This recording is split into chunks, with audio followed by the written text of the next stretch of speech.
Chapter 284. Now's the time. Seeing this, Heya called out. Yi Yujo nodded and immediately gathered spirit energy at his fingertips. When it came to finger techniques, Yi Yujo was definitely the best among everyone present. Hence, it was the safest to have Yi Yujo do the final acupoint pressing. It had to be said that Yi Yujo's movements were extremely fast. His figure flashed, and his 3 fingers were smooth and clean. Even Black Crow and Ghost Child gasped in admiration when they saw it. Yi Yujo's finger technique was the best they had ever seen. In terms of finger techniques alone, Yi Yujo could be ranked in the top 3 among the villainous experts. One could only imagine how amazing and powerful this finger technique was. After suffering 3 finger attacks, the Tyrannosaurus immediately stopped roaring and its body stopped expanding. However, its blood energy grew thicker before it retracted its aura. Blood vessels began to seep out from the torn flesh, and soon, a large flesh cocoon was formed. That's right, that's right," He Ching exclaimed. She had been reading Old Tion's evaluation report the entire time. Old Tion, according to Curator's evaluation report, if your Tyrannosaurus evolves, there's a 30% chance that it will spin a cocoon on its own. Congratulations. Old Tion was rubbing his palms in excitement. He Ching was right. That was what the curator had said in the evaluation report. Could it be that his pet beast was about to evolve into rank 4? At this thought, Old Tion trembled in excitement. A rank 4 pet beast was something he had never dared to dream of before. If it really happened, he would definitely be able to sweep away all troubles. Those who betrayed him would surely be wiped out like dried twigs. This was indeed exciting. Old Tion's understanding of pet beasts was limited, so he couldn't figure out what was going on. However, according to Curator's evaluation report, this was indeed a good sign. But soon, the cocoon began to tremble as if the Tyrannosaurus inside was struggling. Old Tion had never thought of this situation and didn't know what to do. The others were confused too. Black Crow said, "Well, don't panic. It might just be a normal phenomenon." Just as he finished speaking, the flesh cocoon began to ooze blood. The situation was clearly not right, and Black Crow was momentarily at a loss for words. On the other hand, Madame Ghostchild and He Ching took a closer look at the evaluation report, and their expressions changed. This is bad. Curator's evaluation report clearly states that if a cocoon is formed and the pet beast successfully evolves, it will split open on its own. It also states that if blood oozes out, it means that the pet beast has failed. If it fails, the pet beast will surely die.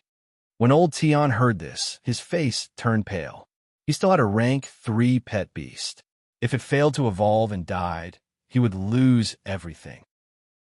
Once he got out, he wouldn't even have a chance to fight back. At the thought of this, Old Tion's good mood was completely gone. And this was not just a matter of mood, it was a matter of life and death. Don't panic, don't panic. Perhaps noticing Old Tion's pale face and rapid breathing, He Ching added, Curator also mentioned in the evaluation report that if there are signs of bleeding, there's a way to remedy it. You can inject a rank 4 pet beast blood into the cocoon. That way, there's a chance of recovery. Old Tion hurried forward to flip through the evaluation report. Sure enough, there was this line of words. Although he had read through the report carefully back then, he couldn't remember the details clearly. Now that he saw it, realization dawned on him. Indeed, Curator had written such a solution in case of failure in the evaluation report. It was quite impressive, but since it was usually just a single sentence, he wouldn't have noticed it if he hadn't read it in detail. The others also went forward to flip through the report. It was just as He Ching said. If blood oozes out of the cocoon, one must immediately inject a rank 4 pet beast's blood into the cocoon. Both Yi Yujo and Black Crow knew that if Old Tion's pet beast died, they wouldn't be able to escape responsibility. For one, they were afraid that Curator would blame them for acting recklessly by helping Old Tion's pet beast evolve on their own accord. For two, they would feel bad about it. After all, they were the ones who volunteered to help Old Tion's pet beast evolve. If it failed and the pet beast died, they wouldn't be able to live with it. Old Tion, don't panic.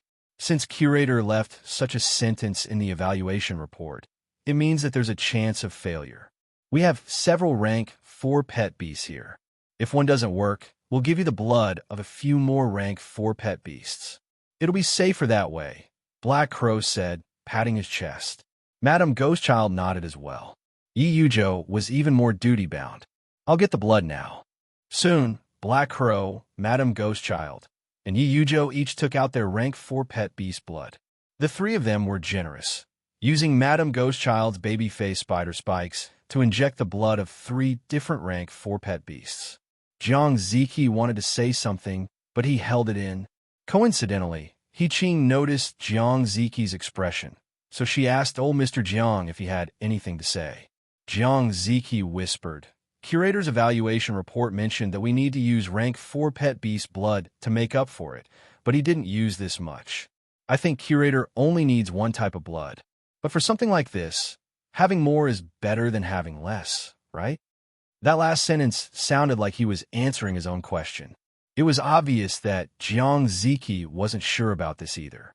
He Qing remained optimistic. Well, there shouldn't be a problem. If there was, Curator would have written it down.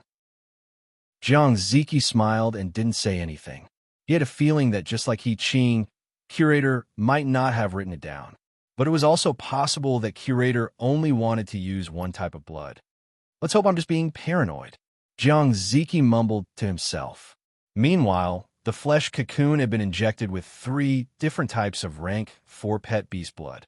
Black Crow didn't say much as his thoughts were simple, and he didn't have much knowledge in this field. Madame Ghostchild was the same as well. Yi Yujo was wondering if something would go wrong if all 3 types of rank 4 pet beast blood were injected into the cocoon at the same time. Probably not. This method was given by Curator, which means Curator has already considered this situation. I don't have to think too much about it. I'm just making a fuss over nothing, Yi Yujo mumbled to himself. At that moment, the flesh cocoon that had been injected with 3 types of blood stopped bleeding. It seemed to have entered a decent stage as it started pulsating rhythmically. See? Isn't the crisis resolved? Black Crow laughed heartily. Yi Yujo breathed a sigh of relief. It was good that the crisis was resolved. It was good that it was resolved. Old Tian, who had been through a series of ups and downs, was now blushing slightly. However, he was still worried. After all, Curator wasn't around. Although the visitation hall guests were enthusiastic, they weren't Curator. Old Tian could only hope that everything would go smoothly and that there wouldn't be any more problems. Old Tian was even thinking that even if he couldn't evolve, he would at least be able to maintain his current strength and realm. At the very least, he wouldn't be a sitting duck once he left this place. Of course, it would be even better if he could evolve by luck. Chapter 285. On this side, Old Tian was praying to the gods and Buddha in his heart.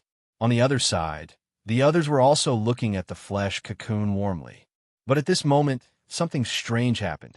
The cocoon began to change color. Their eyes weren't deceiving them. It was changing color.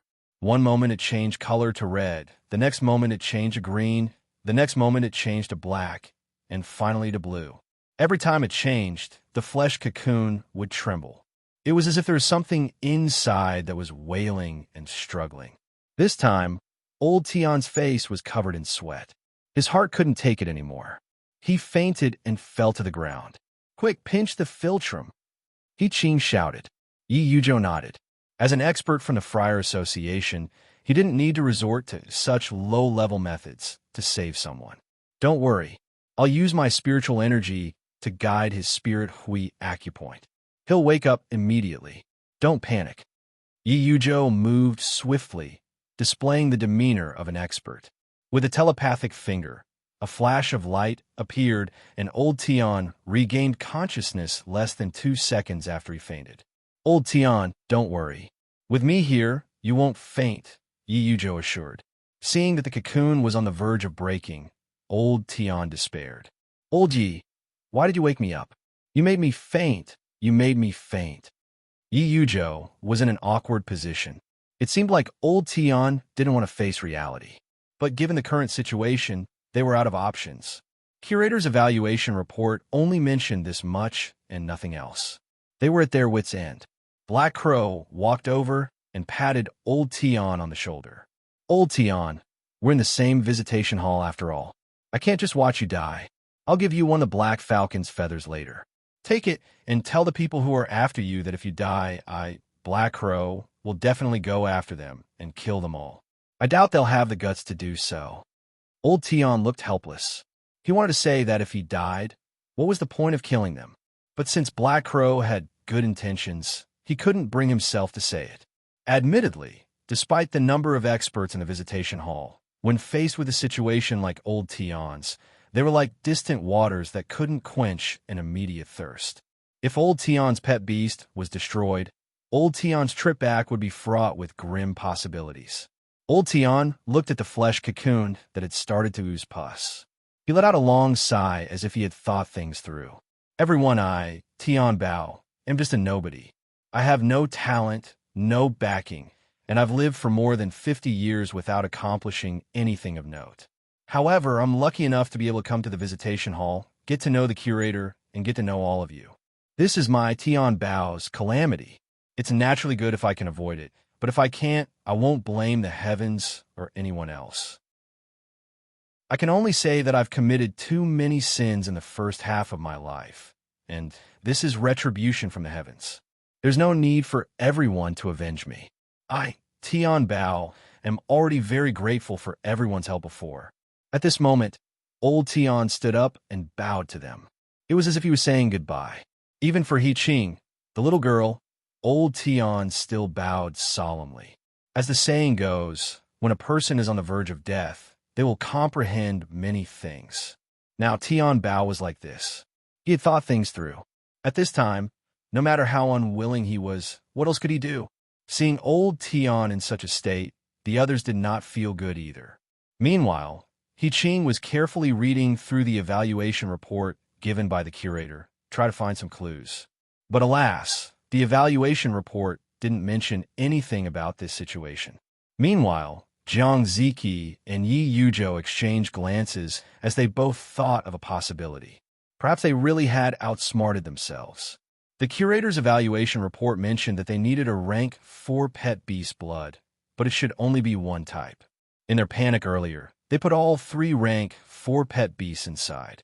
Perhaps this was more harmful than beneficial. From a certain perspective, this was equivalent to them harming Old Tion's Tyrannosaurus. There was no need to mention the guilt they felt. However, at that moment, a Tyrannosaurus roar rang out. The flesh cocoon, which was about to dry up, suddenly exploded. In an instant, flesh and blood splattered everywhere. The next instant, a large creature emerged from within. It was a strange-looking Tyrannosaurus with colorful scales of at least 4 different colors. Not only that, from the Tyrannosaurus's spine, from its head to its tail, there were layers of bone spikes of varying lengths.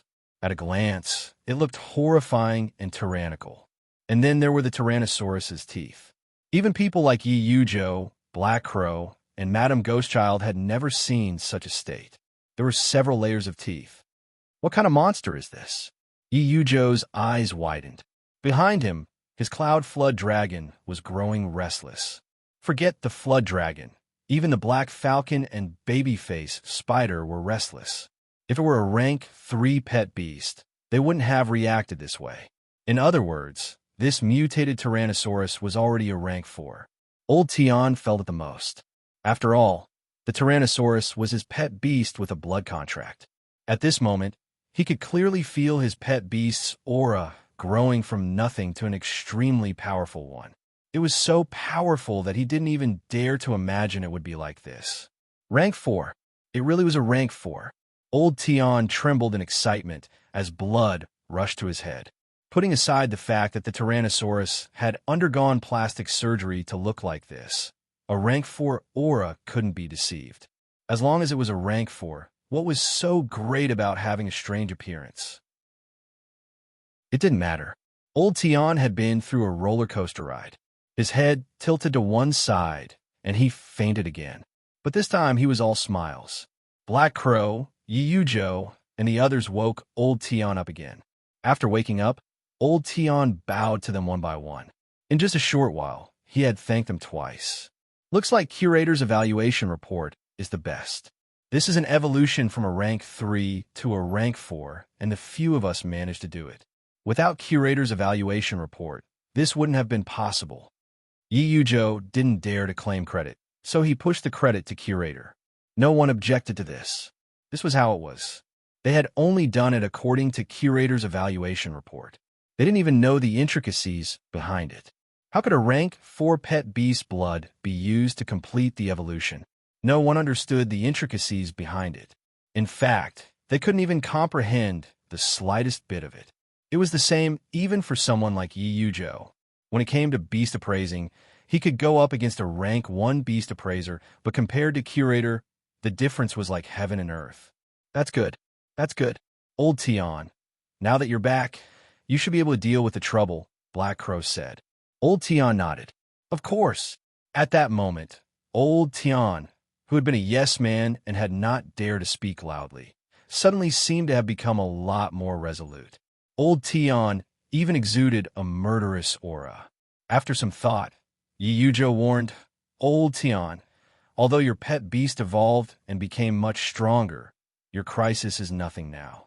I just want to tell you that Curator doesn't like bloodthirsty people. At this, Old Tian's heart skipped a beat. The elation he had been feeling earlier fell away. But he knew that Yi Yujo was saying this for his own good. Old Yi, I know that. Don't worry. Even if those people betrayed me, they were once my sworn brothers. As long as they repent and turn over a new leaf, I can let bygones be bygones. Even if they're stubborn, I'll give them a chance. I won't kill indiscriminately. When Old Tian finished, Yi Yujo nodded. That's for the best. That's for the best. Chapter 286. Old Tian's crisis was finally averted. The Visitation Hall members had worked together and somehow managed to evolve the Tyrannosaurus using the Curator's evaluation report. Old Tian's face was glowing. Of course, he was elated. Even though he was the blood contract owner, he had no idea what was going on with the Tyrannosaurus. Why did it have colorful scales? Why did it have a monstrous appearance? Sometimes, even he found it hard to control it. But none of this was a problem. More importantly, he now had a rank 4 pet beast. That was the most important thing. In this way, even in the continent where he was from, Tian Bao would become a very important person. This was very normal. Any place that had a rank 4 beast was someone who could make the surrounding kingdoms tremble with a stomp of his foot. This was exhilarating. Old Tian was already looking forward to a bright future. Of course, he knew how all of this came about. His greatest reliance now might not be his rank 4 Tyrannosaurus, but the Visitation Hall.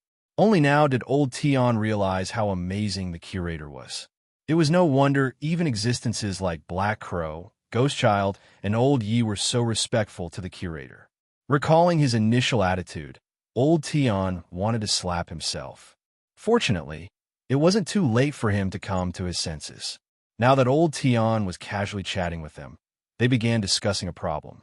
What could have made the Curator so anxious that he left after just a brief greeting? This was something that had never happened before. Could the Curator have encountered some danger? They immediately rejected this thought. To the Visitation Hall members, there was nothing in this world that could threaten the Curator. They had absolute confidence in the Curator. Hence, in the end, they couldn't come to a conclusion. Ghost Child didn't get any information about Zombie Cthulhu, and He Ching didn't convey her sister He Yu's gratitude. Of course, they had a lot to talk about, but they had nowhere to go. They could only wait for the next Visitation Hall to open. Meanwhile, after Lin Jin returned from the Visitation Hall, he encountered a strange incident. Lin Jin had come back in a hurry to study the miscarrier since he already had a rough idea of how to proceed. But to his surprise, not long after he sat down to study, he sensed something behind him. Turning around, he saw someone standing behind him. The other party must have just arrived. Lin Jin was confident in his perceptive abilities. Also, the Visitation Hall steel door behind him hadn't completely disappeared. With this boost, Lin Jin could sense things more subtly. Clearly, this person wasn't one of those from the plaza. Lin Jin could tell that this person was highly skilled, because other than Lin Jin, Hu Yuzhen didn't notice anything at all. Also, this person's attire was not ordinary. Generally speaking, it was filled with an ancient charm and seemed to be very extraordinary. However, it just so happened that he looked like an ordinary person. In fact, in terms of aura, he couldn't even compare to the group of people in the square. The more it was like this, the more wrong it was. At such a time, something so wrong must be dealt with seriously. Hence, Lin Jin stopped studying. Instead, he got up and looked at the person, ready to strike. If it was an enemy, Lin Jin was confident that he could retaliate immediately. Speaking of which, he had cultivated the Beastmaster 4th scroll and fused it with Xiao Hua's yin-yang dharma body. He had yet to reveal his skills, so if this person was an enemy, he could use this opportunity to test his current strength. Only then did Hu Yuzhen, who had been standing respectfully beside him, notice something amiss. She quickly turned around, and when she saw the person, she immediately got up. Lin Jin waved at her, gesturing for her not to act rashly. Just then, the person chuckled and saluted. The spirit energy in the outside world has dried up, and the path of immortality has fallen. Yet, to think that I would still be able to meet a fellow cultivator. How rare and precious. Since the person was being polite, Lin Jin couldn't possibly be impolite, so he returned the gesture. The person walked over with a smile. When he got closer, he glanced at Hu Yuzhen and shook his head. Fellow cultivator, why are you keeping a demon like him? Although his tone was calm, it was laced with murderous intent. Of course, this murderous intent wasn't directed at Lin Jin, but at Hu Yuzhen. At that instant, Hu Yuzhen sensed extreme danger. This danger felt like a towering mountain pressing down on her, as if the sky was about to topple over. She couldn't even muster the strength to resist. Hu Yuzhen was no fool. She was a monster who had cultivated for hundreds of years and possessed superhuman intelligence. She knew full well that she was on the brink of death, and the saddest thing was that she didn't have the right to decide whether she lived or died. In other words, her own life and death had nothing to do with her. The only person who could save her was Mr. Lin. However, Hu Yuzhen didn't even dare to look at Mr. Lin. She could only stand there stiffly as if she would be struck by lightning if she moved even the slightest bit. Behind her, White Ape shrunk his head, not daring to move. As for the zombie Cthulhu in the coffin, he was just like a corpse, not making a single sound. The only one who was at ease here was Lin Jin. He could tell that this man in ancient robes had impressive skills and that his realm was unfathomable. However, since Lin Jin had decided to slay Hu Yuzhen's demon, he wouldn't allow anyone else to interfere. Moreover, if he gave in due to pressure, it would only be despicable. Keep it. I'll slay her demon. Lin Jin answered honestly. The man in ancient robes was stunned at this before he burst into laughter. Great, great. Since you're willing to do so, that's for the best. Following his laughter, that seemingly non-existent yet omnipresent murderous intent finally dissipated. Hu Yuzhen was drenched in sweat, feeling as if she had just narrowly escaped death. Her respect for Mr. Lin grew. At this moment, the ancient robed man said, Originally, I only had this remnant of my soul left in this magic treasure, the supreme mountain and river diagram. I just wanted some peace and quiet. If it wasn't for the fact that I saw Dao Friend using the spatial movement technique, I wouldn't have come out. Dao Friend, please don't laugh at me. This is the first time I've seen something like this. At this, Lin Jin immediately understood. The man was talking about the visitation hall. Only then did the faint image of the visitation hall's door behind Lin Jin slowly fade away like a mirage. Lin Jin didn't know how to explain this, so he smiled faintly and said, Sorry for the disturbance. Sai, what disturbance? I'm happy. The man in ancient robes waved. To be honest, this remnant of my soul doesn't have much time left. To be able to meet such an expert before I dissipate is already a blessing in disguise. Lin Jin blushed with shame at his words. The man in ancient robes had clearly misunderstood. The visitation hall door wasn't his supernatural power, but the museum of deadly beasts. But there was no way to explain this. Moreover, this misunderstanding was a good thing.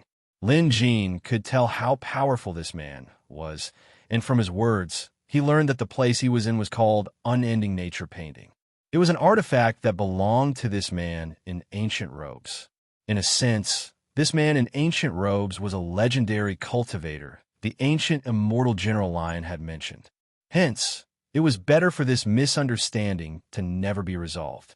Otherwise, if this ancient immortal thought Lin Jin was messing with him, that would be terrible.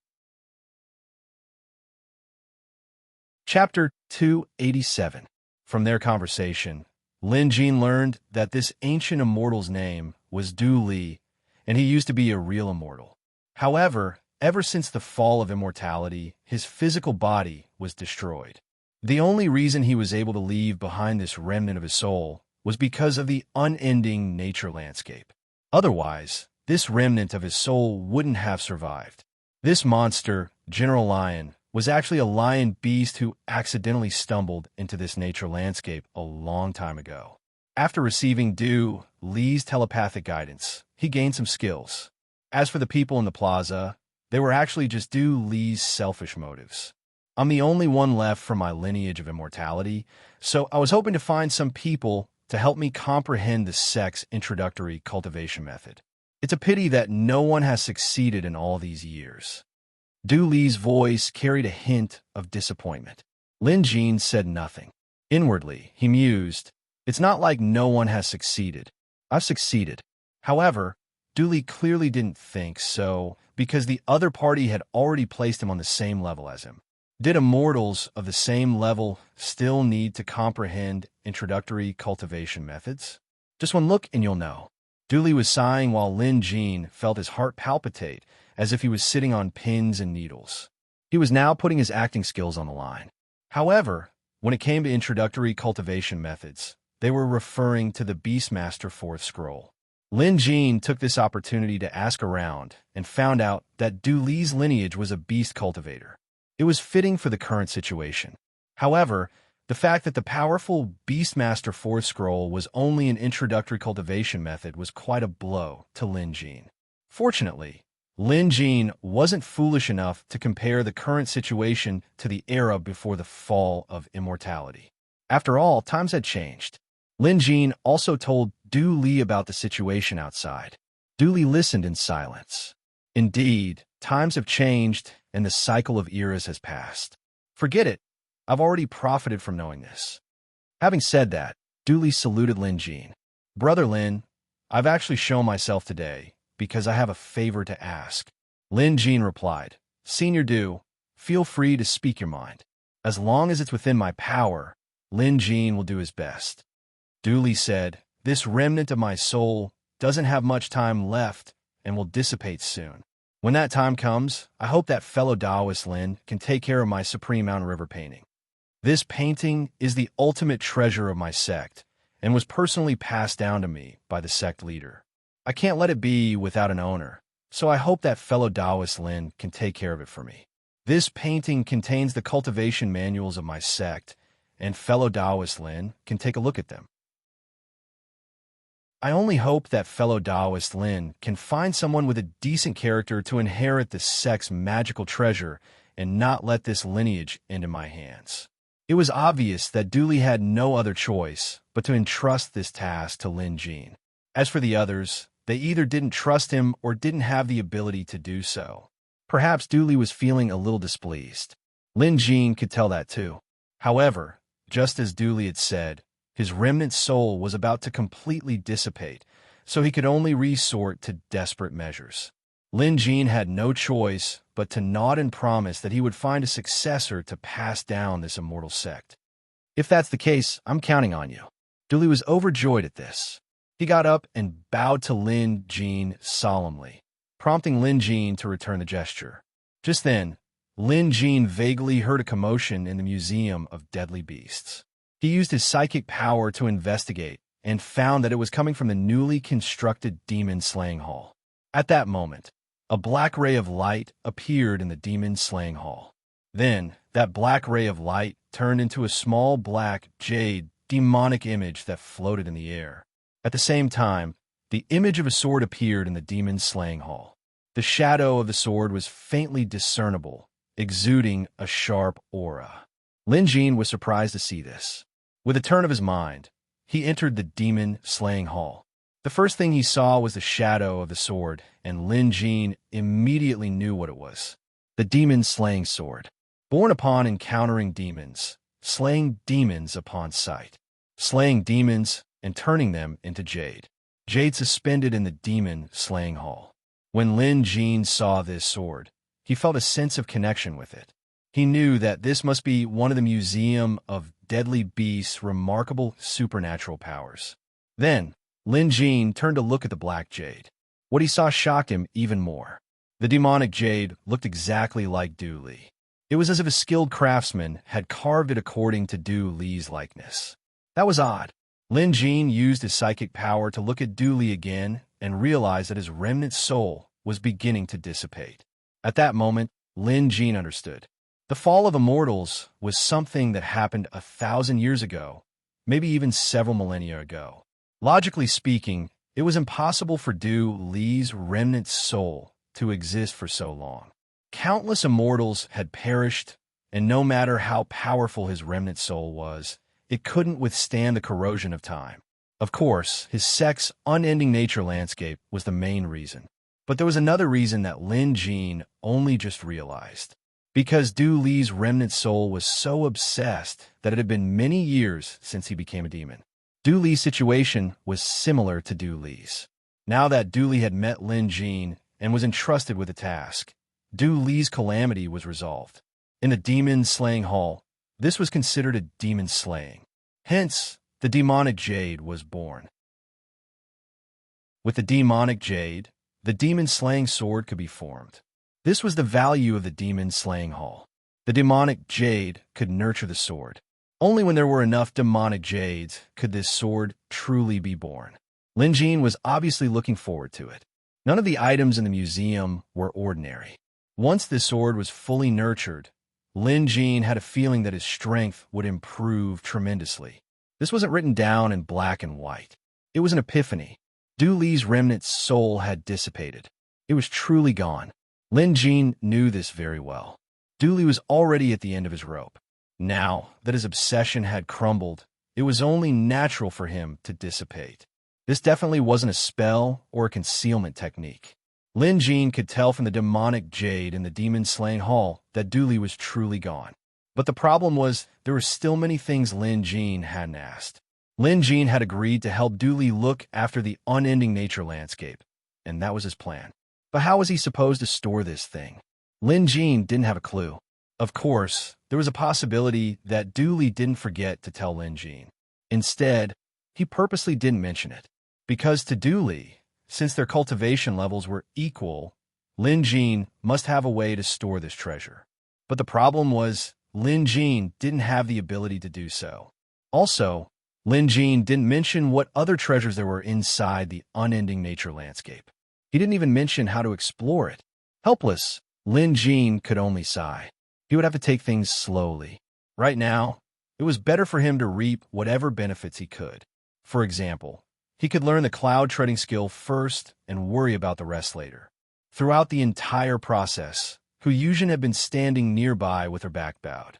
She didn't even dare to breathe loudly. Now that the terrifying immortal was nowhere to be seen, Huyujin finally breathed a sigh of relief. She didn't know what to say when Lin Jin came over. Lin Jin, on the other hand, remained polite. Wait for me a little longer. Yes, yes. Huyujin was even more respectful now. Lin Jin noticed it too, but he didn't say anything. His mind was currently preoccupied with the cloud treading skill. Chapter 288. Perhaps it was because his mind was clear this time, or maybe it was because he was suddenly enlightened, but the process of learning cloud treading was exceptionally smooth. Several hours later, Lin Jin had gained a lot of insight. With a wave of his hand, a cloud descended from the sky. This cloud had no specific shape and could change at will. It came like a ribbon, converged into a round plate, and leaped like a nimble rabbit. However, the cloud was still a cloud. It only behaved this way because of Lin Jin's control. Lin Jin's understanding deepened. With a tug, another cloud descended from the sky. This time, after some thought, Lin Jin lifted his leg and stepped on it. With a single thought, the cloud rose 30 feet above the ground. But at that moment, Lin Jin dropped abruptly, almost falling. Insufficient spirit energy. Lin Jin immediately realized the problem. Although he had been cultivating, strengthening his veins, and expanding his spirit energy, his current spirit energy volume was more than 50 stones according to the Friar Association's calculations. It was at least twice as much as when he was in Maple City. Compared to other blood contract cultivators, it could be said that they had advanced by leaps and bounds. They were not the slightest bit inferior to those senior instructors. In fact, they might even be stronger. But compared to a true immortal cultivator, he was still a far cry. Take cloud treading, for example. Using an ancient immortal's method, Lin Jin could only rise 3 feet into the air before he couldn't hold on any longer. Only Lin Jin knew how frustrating it was to learn a spell but not be able to use it. However, he was a smart man after all. He knew that spirit energy volume could only be improved step by step. Even if he could increase it to the terrifying level of 100 stones in the future. So what? 100 feet into the clouds? What use was that? He was still too far away from the real immortals described in the books. Insufficient spirit energy was equivalent to a family lacking in wealth. To survive, one had to be meticulous with their daily necessities. As the saying went, lavish meals are part of life, but simple meals are also part of life. Lin Jin felt that ancient immortal cultivators were just like wealthy families. They were used to living a good life, but once they became poor, they couldn't continue living. But even if they were poor, they had their ways. Lin Jin sat cross-legged in deep thought for a long time before an idea came to him. Then, he got up and took a step forward as if he was going up a flight of stairs. This time, clouds condensed beneath Lin Jin's feet like a small flight of stairs. Lin Jin managed to step on it just like that. Once the first step was taken, the second and third steps would be easy. Step by step, Lin Jin ascended the cloud stairs. Just like that, he ascended 1,000 feet into the sky. Hu Yuzhen gaped at this scene. Although she knew the wind manipulation technique compared to Mr. Lin's current cloud staircase spontaneous birth, just in terms of pretentiousness and artistic conception, she was too far behind. They were both in public, but if you brought a gust of black wind with you, you wouldn't be as elegant and handsome as him. When Lin Jin told her to wait here, she didn't dare to move. Although Hu Yuzhen was curious as to what Mr. Lin was doing up there, she knew better than to ask questions that shouldn't be asked. She just had to stay put. Back to Lin Jin. He wasn't flying up to show off his newfound skill. Instead, he was using this opportunity to take a look at the word Yinny noticed earlier. At this moment, he had already reached a sufficient height. When he looked up again, he saw a piece of writing in the distance. At this distance, Lin Jin could make out each word clearly. Divine Sword Scroll. Lin Jin read it aloud. Sure enough, Lin Jin had been curious as to where the descending sword energy came from. Now that he saw this divine sword scroll, he realized that the one who wanted to kill Hu Yuzhen wasn't Du Li. If it was Du Li, Lin Jin wouldn't have been able to stop him. Back then, the sword intent in this scroll had sensed Hu Yuzhen's demonic aura and was triggered to slash down the sword energy. It only stopped when Lin Jin tried to stop it. In other words, this sword scroll must have its own spirituality. If that was the case, Lin Jin couldn't act recklessly. Lin Jin stepped onto the cloud stairs and saluted. My name is Lin Jin. I sensed the sharpness of the sword energy earlier, so I came to take a look. No matter what, it wasn't wrong to be polite. Strangely enough, the sword scroll slowly drifted closer. The hundreds of words on the scroll were glowing. Lin Jin was stunned before understanding dawned on him. This sword scroll was agreeing to study the scroll and learn swordsmanship. Lin Jin smiled and saluted. Only then did he take a closer look. This time, Lin Jin went through it quickly. It wasn't that he was quick to comprehend the content, but because he was 1,000 feet in the air and he was relying on the cloud stairs. Although he had used a trick to save a lot of spirit energy, it still consumed spirit energy. Hence, it was best to be quick. Otherwise, Lin Jin might fall off if he took too long. Fortunately, there weren't many words in the scroll, only a few hundred. After reading it a few times, Lin Jin memorized it. At his cultivation level, memorizing a few hundred words in a short time wasn't a problem. After about 100 breaths, Lin Jin memorized it and saluted the sword scroll before descending. Halfway down, Lin Jin's spirit energy was depleted. However, this height was nothing to him. Landing lightly, Lin Jin closed his eyes and read the sword scroll a few times to make sure he had memorized it. What an amazing sword scroll! Lin Jin couldn't help but exclaim when he opened his eyes again. This was a sentiment he felt. There weren't any moves or styles written on the scroll. It wasn't a swordsmanship at all. What was written was a seemingly mysterious sword intent. An average swordsman wouldn't be able to tell if it was good or bad. However, Lin Jin had witnessed the sword energy before, so he was fearful of it. Moreover, he had fused with Xiao Hua and had a Dharma body, so his comprehension of such concepts was much better. However, he hadn't fully comprehended the sword scroll yet. Even if he had only scratched the surface, it was enough to make him shudder. This was good stuff. Since it was good stuff, he would learn it. Lin Jin had gained a lot from this trip. Not only did he learn the Beastmaster 4th scroll, but he also learned cloud treading. He even met Du Li's remnant soul, turned a demon into jade, and nurtured the demon slayer. Lastly, he memorized the Divine Path sword scroll. Once he comprehended it, it might just be his biggest gain from this trip. There was nothing else here. Calculating the time, it had been a few days since he entered this unending nature landscape. Lin Jin knew it was time to leave. However, due to Du Li's request, he had to clarify some things before he left. Sitting cross-legged to regulate his breathing and recover his spirit energy, Lin Jin used the cloud staircase again and headed for the cloud gate that General Lion was guarding. General Lion was startled to see Lin Jin again. General Lion was a pet beast that Du Li had taken in and enlightened. Lin Jin told General Lion about Du Li's request with a straight face and even said a few commands that only Du Li knew. General Lion didn't dare to doubt Lin Jin as he immediately knelt down to pay his respects. General Lion, continue guarding this place. Don't bring any more outsiders into this nature landscape. I still have some important matters to attend to. Once I'm done, I will return to retrieve the nature landscape, Lin Jin instructed.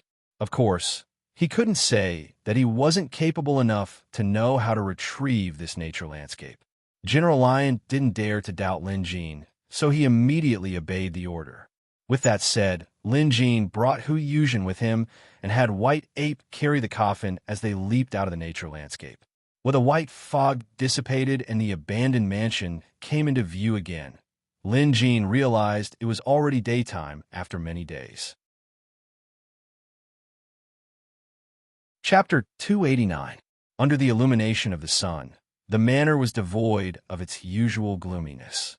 It looked just like any other abandoned house, dilapidated and dilapidated. Lin Jin closed his eyes. He could vaguely sense the location of the unending nature landscape. It should be somewhere under this manor. However, a magical artifact like this couldn't be obtained by digging through the soil. There must be some other way to retrieve it. Take it slow. Lin Jin knew he couldn't become a fatty in one go. Compared to other blood contract cultivators, he was already ahead of them. He was probably the only person in the world who could cultivate the Beastmaster 4th scroll. However, it was hard to say. Although the Beastmaster 4th scroll seemed like a powerful cultivation method now, it was merely a beginner's cultivation method back in the ancient times. Now that Lin Jin had mastered cloud treading, although he couldn't travel on the clouds for long periods of time, he could still use them to increase his speed. Based on his calculations, he might be able to make it back in a day. However, Lin Jin didn't want to go back so soon. Be it the Beastmaster 4th scroll, cloud treading, or the Divine Blade scroll, they were all just beginners, especially the Divine Blade scroll, where he only memorized the cultivation method. Instead of rushing back, he might as well find a secluded place to familiarize himself with it while he was still comprehending it. At the very least, he had to stabilize his cultivation. Also, he had to solve Hu Yuzhen's problem. Unlike Shang and the others, Hu Yuzhen was a monster who had been cultivating for centuries and had even turned into a demon. Lin Jin didn't want to bring a troublesome person like her back to Maple City. With this in mind, Lin Jin got up and headed outside. He first used camouflage to conceal the group before heading toward a nearby green mountain. Along the way, Lin Jin tried using cloud treading on his feet. Sure enough, he felt much lighter. Although it couldn't compare to the legendary shrinking distance, he was still faster than a horse carriage. Along the way, Hu Yuzhen didn't dare to ask too many questions. Wherever Lin Jin went, she would follow. She was both anxious and expectant. Of course, after leaving the nature landscape, Hu Yuzhen was already thinking of running away. However, her desire to cultivate a Dharma body was even stronger. Hence, even though she was a little afraid of Lin Jin, she still followed him closely. At the top of the mountain, Lin Jin suddenly asked, "Miss Hu, do you know the name of this mountain?"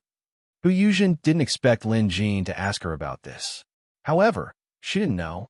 As a tiger demon, she wasn't interested in this small mountain. The mountain was only about 20 miles deep, so it wouldn't be able to hide any large beasts, let alone give birth to any monsters.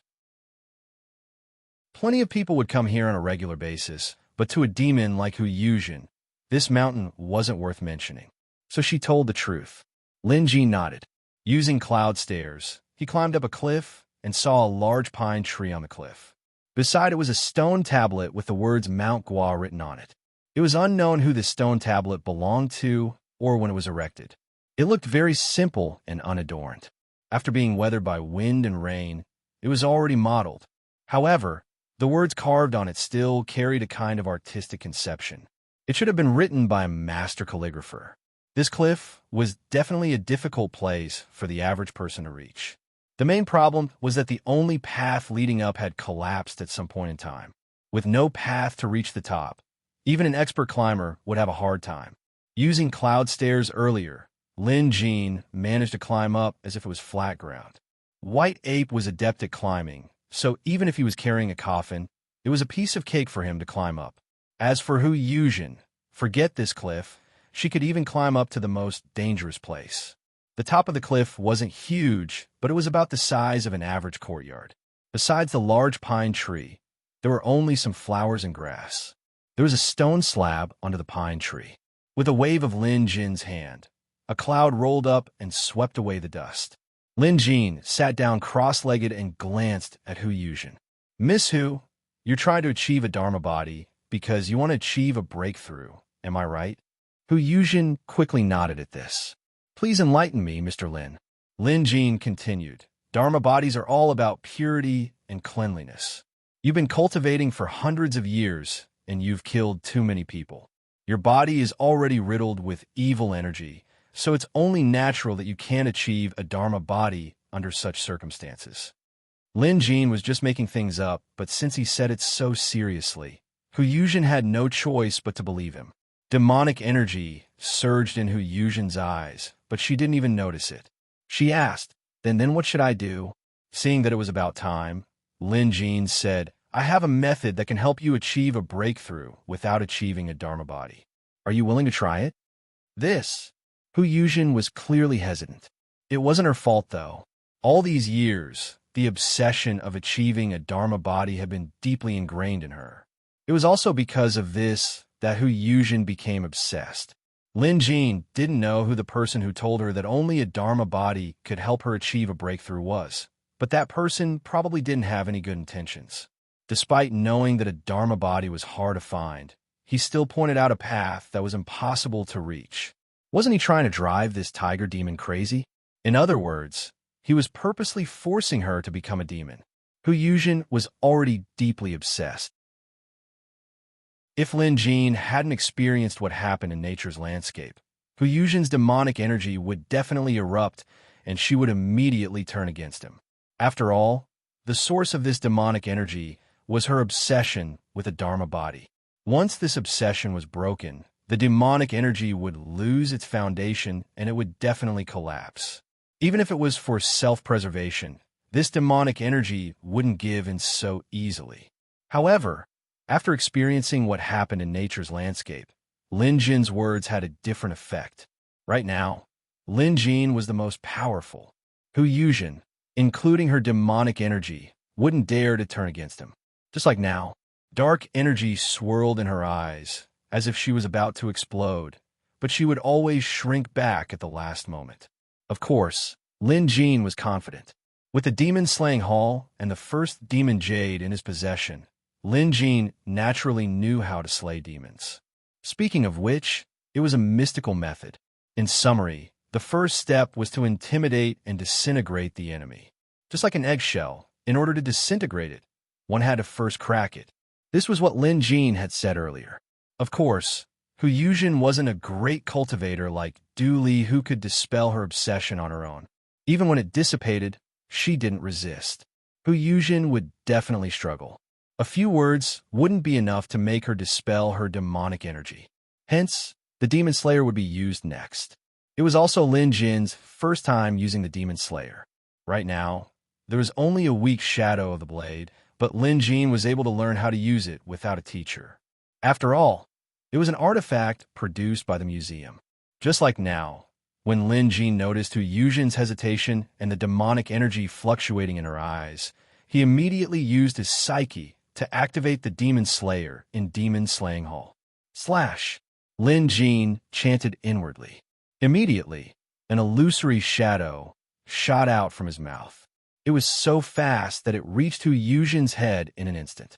Immediately, the shadow of the sword grew larger, becoming a 3-foot-tall peak. Then it slashed down heavily. Other than Lin Jin, none of the beasts on the cliff could see what was happening.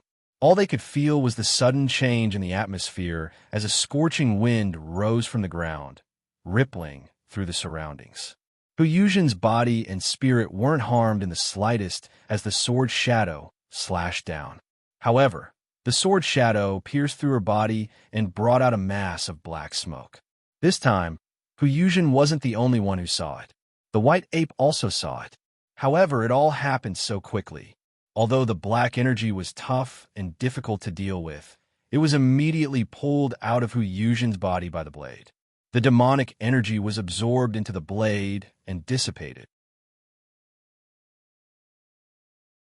Chapter 290. I did it. At first, Lin Jin was only giving it a try. After all, Hu Yuzhen was still a threat to him in terms of strength. The only thing he couldn't control was her demonic nature. Now, borrowing the deterrence Du Li had given her, Lin Jin succeeded in one strike. He used the Demon Slayer to remove Hu Yuzhen's demonic nature. At that instant, Hu Yuzhen's greatest feeling was that her determination to become a Dharma body had suddenly weakened. Seeing the black aura that suddenly emerged from her body and the vague shadow of the blade, Hu Yuzhen didn't even need to think to know that it had to be this Mr. Lin's supernatural power. Hu Yuzhen wasn't an idiot. It only took her a moment to figure out what was going on. She immediately bowed deeply. Sir, did you remove the demonic aura from me earlier? Hu Yuzhen's demonic aura was gone, and so was her devilish demonic aura. Although she still looked the same, her aura was completely different. At this moment, she actually had a pure and holy aura, which was unimaginable in the past.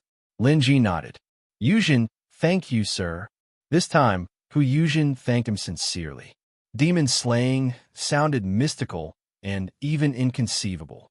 But in reality, there was a huge difference between before and after slaying a demon. It was a transformation of one state of mind. One could also say that they were two completely different people. Demonic nature was an interesting thing. Before it was removed, no matter how much one tried to explain it or how much one tried to convince it, it wouldn't work. But once the demonic nature was removed, the other party would immediately react. That was how Hu Yuzhen was right now. Lin Jin checked Hu Yuzhen's information again. Her demonic nature had been removed, and there was indeed a new piece of demonic jade in the Demon Slaying Hall. This demonic jade had a carving of Hu Yuzhen's image on it. Looking at Hu Yuzhen's current appearance, her eyes were clear and bright. It seemed that after slaying the devil, her thoughts were also completely clear. After getting up, she said, after receiving your enlightenment, Yuzhen now understands that the Dharmakaya is not the only way to advance. Thinking back to what I have done over the years, I am truly ashamed. Speaking of which, Yuzhen also had a master in her early years. At that time, I was driven by my demonic nature, so I hid this matter from you. I hope that you will not blame me, mister." After saying that, Hu Yuzhen looked into the distance and said, "These years, Yuzhen has been living in a muddle-headed state. I've been possessed by the devil of obsession. Now that I've woken up, I really want to go and pay my respects to my master. If Mister has no other instructions, Yuzhen will bid farewell here." Lin Jin's expression was calm, but he was inwardly shaken. This demon slayer was too ridiculous. After slaying the demon, it was as if she had become a completely different person. Although Hu Yuzhen was now dressed in revealing clothes, she looked holy and plain. But that was fine too. Unlike Shang'er, the white ape, and the other demons, Hu Yuzhen's rank was very high, and she had a master. If she had something to do, of course, no one could stop her. Today's matter could be considered good karma. Lin Ji nodded. "You may go. Remember, cultivation isn't easy. Don't let yourself be controlled by the demonic spirit again." Hu Yuzhen nodded and bowed solemnly before riding on a gust of wind to descend Mount Gua. Once Hu Yuzhen was gone, the white ape came over. "Master Lin, what's up with that tigress? I vaguely saw a sword slashing down on her head, but it only produced a cloud of black energy. What was that black energy?" Lin Jin glanced at the curious white ape. He wanted to explain, but realized that with the white ape's current level of comprehension, it might be too much of a hassle to explain. After all, demonic energy was a mysterious thing. If you said it existed, then it existed. If you said it didn't, it wouldn't be a problem. "White ape, focus on cultivating. I'll be meditating here for the next 2 days. Don't disturb me during this time." Lin Jin instructed, and the white ape obeyed. And so, Lin Jin sat under the pine tree at the top of Mount Gua and began cultivating in silence. His mind was obviously occupied with the Beastmaster 4th Scroll, Cloud Soaring, and Divine Sword Scroll. Dooley had mentioned the Beastmaster 4th Scroll as an introductory cultivation method, seemingly disdainful of it. But after studying it, Lin Jin realized how impressive this cultivation method was. Hence, Lin Jin couldn't be bothered to care whether it was an introductory cultivation method or not. Xiaohua hadn't vanished. Instead, he was hovering around Lin Jin in a different form. With a single thought from Lin Jin, ice and fire energy would rise from his arm and condense into Xiaohua's figure. By cultivating the Beastmaster Scroll, Xiaohua's strength would improve as well as Lin Jin's, especially the fact that he could use his pet beast's supernatural powers. This was the true strength of the Beastmaster Scroll. Moreover, the cloud-treading spell was equally profound. Lin Jin couldn't unleash the wonders of this spell because his spirit energy was limited. Left with no other choice, he had to resort to a compromise, which was the cloud-treading spell and cloud-binding feat. In fact, there were many more things to study about this spell. Lastly, there was the Divine Sword Scroll. This was a sword intent scroll. Its purpose was to train one's sword intent. Compared to the invincible sword intent, sword energy was nothing. Comparatively speaking, this Divine Sword Scroll had a higher requirement. It only had a few hundred words, but it contained a lot of information. Most people would find it difficult to grasp the basics. Even Lin Jin had to sit under the pine tree for 2 whole days before he gained some understanding. It was a warm and sunny day. White Ape was sleeping soundly on the ground while Zombie Cthulhu had withdrawn his aura. A few birds perched on the pine tree as a gentle breeze blew past. It was a harmonious scene. Just then, Lin Jin abruptly opened his eyes. In an instant, it was as if a sharp sword had been unsheathed. Sharp energy rippled out, waking White Ape and Zombie Cthulhu up immediately. They jumped up in fright, while the birds on the tree scattered in fright. Lin Jin's gaze fell on a large bird that had flown up. Sensing his gaze, the bird turned to look at Lin Jin. When the bird met his gaze, it felt as if a sharp sword had sliced through its body. In an instant, its body trembled and it fell from the sky. When he looked again, it was already dead. It didn't fall to its death. It was already dead before it hit the ground. By now, Lin Jin's sword intent had vanished without a trace. That earlier attack was a test of the results he had achieved over the past 2 days. Although it couldn't compare to the Sword Scroll's description, Where the sword intent could sweep through everything in its path, he had at least taken the first step. After withdrawing his sword intent, White Ape came back to his senses. With a fearful expression, he asked, "Master Lin, what kind of supernatural power was that? Why did I feel like there was a sharp sword hanging above my head, ready to cut down at any moment?" These were White Ape's heartfelt words. By saying this, Lin Jin knew that the sword intent he had comprehended was still a little something. "This is a new sword intent I've just learned. I've only scratched the surface," Lin Jin said. Lin Jin suddenly said. He was telling the truth, but to White Ape, it sounded more like he was being humble. That terrifying feeling earlier had left White Ape with a deep impression. If this was just the tip of the iceberg, wouldn't he be able to destroy the world if he truly mastered it? White Ape noticed the motionless dead bird on the ground. He walked over to take a look before picking it up. "Master Lin, this bird doesn't have a single wound on its body, but it's dead," White Ape said curiously. Lin Jin obviously knew how the bird died. Just now, he was doing an experiment, so he concentrated the condensed sword will on this bird. Although the bird's spiritual intelligence was extremely low, its mind was also affected by the sword will. Although there was no real sword slash on its body, in the bird's mind, it felt as if it had been slashed by a sword. Hence, it assumed that it was dead, and in the end, it was truly dead. Killing with sword intent, it took lives without drawing blood. Chapter 291. The zombie Cthulhu in the coffin was getting restless, and Lin Jin knew that he was probably hungry. Zombie Cthulhu was a strange beast that loved to eat fresh meat. Sometimes he could eat a lot in one meal, and after one meal, he wouldn't eat for more than 10 days. Since Lin Jin wanted to treat this zombie Cthulhu, he couldn't let him starve. He had White Ape toss the bird carcass into the coffin and allowed White Ape to carry the coffin around Mount Gua to hunt for prey.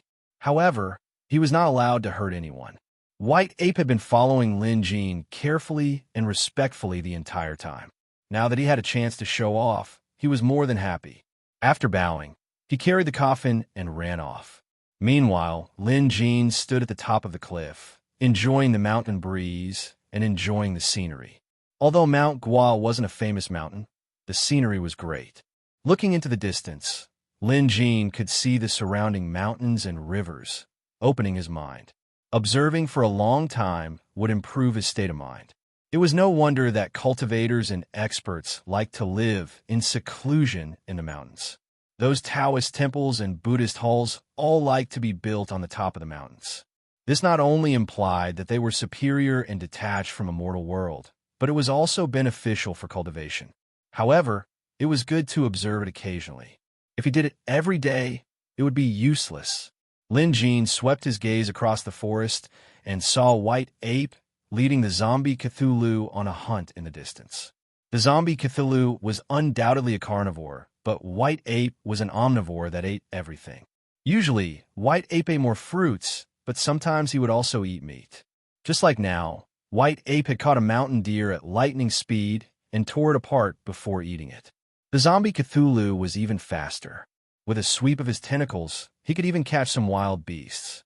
Moments later, their flesh and blood were sucked dry, turning them into dried corpses. That was pretty cruel. However, survival of the fittest was the law of nature. Lin Jin couldn't possibly stop them from starving to death. Regarding this, Lin Jin wasn't a hypocrite. He didn't allow his monsters and beasts to eat humans because he was a human. If Lin Jin was a deer, he would also forbid monsters and beasts from eating deer. In the forest, the White Ape had eaten a deer, but it was obviously not enough. He turned his head and saw that zombie Cthulhu had eaten more. The White Ape wasn't convinced. It sniffed the air with its nose and leaped several dozen feet away, landing in a distant valley. There, several wild boars were hiding in the thick grass, shivering in fear. When the White Ape suddenly landed, these wild boars were so frightened that they scattered in all directions. But could they escape? The White Ape was also a demonic beast that cultivated magical techniques and divine abilities. With a sinister smile, it reached out and grabbed a wild boar that had just run away. The wild boar squealed in fear, but the white ape remained unmoved. It opened its mouth and swallowed the boar whole. Its sharp teeth chewed on the boar, producing a strange sound. It's almost time. The white ape wasn't greedy. It had always been satisfied as long as it was full. Although it could eat another 10 boars if it let loose, for it had already started cultivating, there wasn't much meaning in eating meat blindly. According to Master Lin, if it wanted to achieve success in cultivation, it should eat less meat in the future. In the future, it would need to absorb the spiritual energy of plants and the spiritual energy of mountains and rivers. As time went by, the amount of meat would decrease. In the end, it could reach a point where it wouldn't need to eat meat for months or even years. Only then would it be considered as having some progress in cultivation. The white ape naturally knew the benefits of cultivation and yearned for it. However, it would be a pity if it stopped eating meat. Hence, it would definitely cherish the opportunity to eat meat. After swallowing a big wild boar, the white ape was ready to look for zombie Cthulhu. However, at this moment, an arrow was suddenly shot at it from afar. The arrow was extremely fast, shooting toward the white ape with a strong gust of wind. If it had been an ordinary beast, it would not have been able to react in time and would have been hit by the arrow. However, the white ape was not an ordinary beast. It was a demonic beast. Even though it was only at the 3rd rank, it was not something an ordinary arrow could hurt. The energy around its body trembled, and an invisible vigor surrounded its body. The arrow only managed to penetrate a foot into its body before it was stopped and dropped to the ground. The white ape turned around to see a few figures running toward it, with a few pet beasts beside them. Keep shooting. Don't let the white ape escape. Haha, this forest isn't big, but there's such a big white ape here. It must be a rare species. If we catch it, we can definitely sell it for a good price. You can't say that. This white ape is a murderous beast with a single glance. If we leave such a beast in this world, it will certainly harm many people. We've come out to gain experience and travel the world with our swords. Now that we've come across it, of course we can't just ignore it. Well said. As those people talked, a few more arrows flew over. Run? Why would I run? The white ape muttered to himself. He stood still and watched as the group ran toward him. As for the arrows, they were all blocked and fell to the ground. In a short while, White Ape was surrounded by those people. At the front were several ferocious pet beasts. Among them were lions, tigers, and mountain leopards. None of them could be bought by the average family. Other than that, there was also a beast that was obviously a rare species. It was a 4-eyed, saber-toothed tiger, and it wasn't of a low rank either. With this pet beast leading the way, the other pet beasts surrounded the white ape. About 100 feet behind the white ape were those people. 2 of them were dressed like hunters while the rest were dressed in unusual attire. They wore embroidered inner garments and animal hide armor on the outside. They were equipped with breastplates and leg scales. Other than the 2 hunters wielding longbows, the other 3 had swords strapped to their waists, looking like chivalrous warriors. Among these 5 people, 2 of them were hunters who were hired by the other 3 to train in Mount Gua's forest. To put it bluntly, they were here to hunt and have fun. This was also a favorite pastime of many rich kids and chivalrous warriors. Once they arrived, they would hire local hunters and venture deep into the forest. Not only could they appreciate the local scenery, but they could also broaden their horizons and hunt for wild animals. If they came across any powerful beasts, they would capture or kill them, adding to their stories when they returned. These 3 people came from different backgrounds. One was the son of a high-ranking official in Jade Dragon Kingdom, and his father was the city lord of Jade Dragon Kingdom. Another was the youngest son of a Chamber of Commerce's president. His family was rich enough to rival a country. The last one was the son of a martial arts family. Although blood contract cultivators were the main focus nowadays, there were also those who didn't cultivate spells and only focused on martial arts. This man's family was like that. They formed blood contracts with beasts for one reason, and that was to strengthen their blood vitality and martial arts.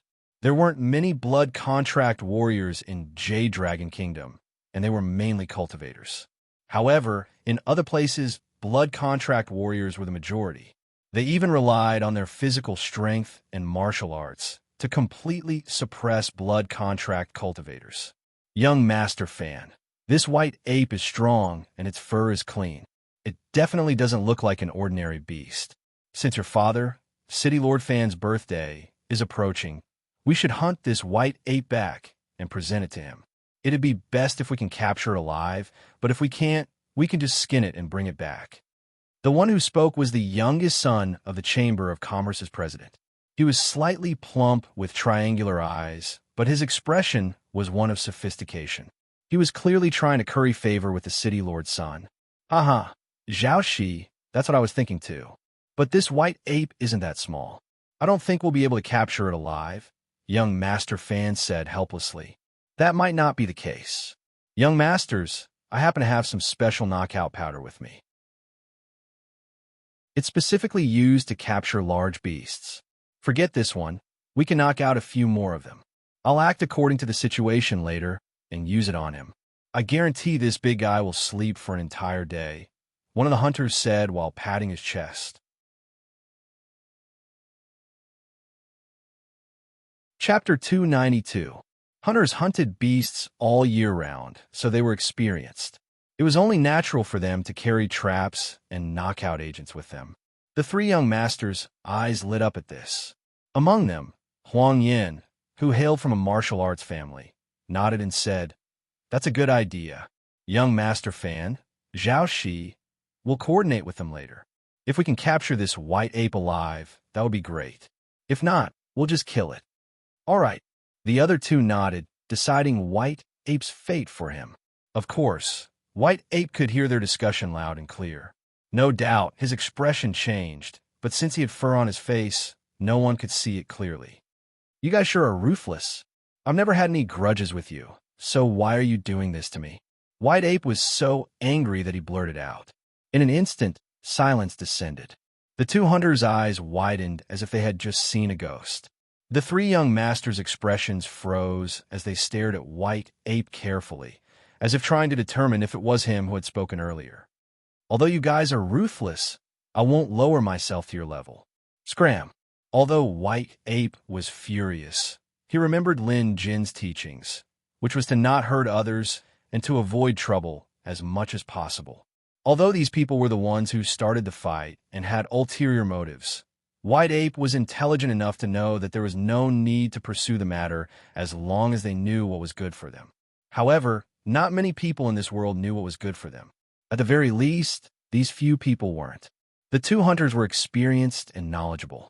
Upon hearing White Ape's words, they knew that this was no ordinary beast, so they decided to retreat.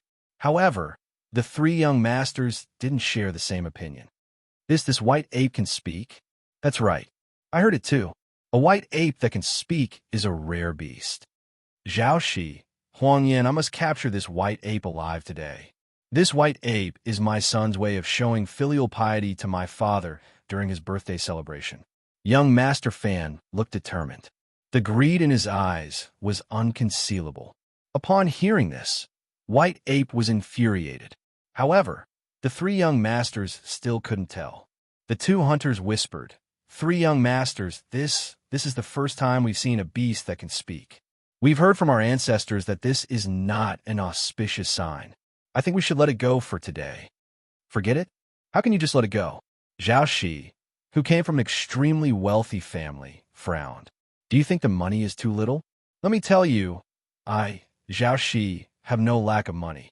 If you help me capture this white ape, I will give you double, no, triple, no, 5 times the price." After hearing Zhao Shi's words, the two hunters hesitated. One of them obviously didn't want to take the job, but the other one whispered 5 times the price. "If we do this job, we won't have to enter the mountain for half a year. Moreover, these three young masters are very generous. They gave us a lot of money before. If we really help them with this job, the reward will definitely be more." The three young masters also heard these words. "Humph, that's right. With the help of the two of you, forget 5 times. We can even afford to pay 10 times, young Master Fan said. 10 times the reward. This made the two hunters make up their minds. Although they often roamed the mountains, they only went to Mount Gua and the surrounding hills. The most dangerous beasts they encountered were wild boars and jackals. One could imagine that their perception of danger wasn't that strong either. The two hunters exchanged glances. Fortune comes from danger. Let's do it. The two of them made up their minds. All of this happened in just a few breaths of time. Since these people had made their decision, they immediately acted, and they did it ruthlessly. The two hunters whistled, and their pet beasts, two hunting hounds, immediately pounced on the white ape with a howl. The other three young masters' pet beasts did the same, surrounding the white ape at the same time. But that wasn't all. One of the hunters moved quickly, drawing his bow and releasing arrows. In the blink of an eye, he fired 3 volleys of arrows at the white ape's eyes, mouth, and nose. It was a vicious move. The hunters were smart. They knew their arrows couldn't hurt the white ape, so their goal was only to distract it. Their real backup plan was a paper bag in one of the hunter's hands. Inside the paper bag was a meticulously concocted medicinal powder.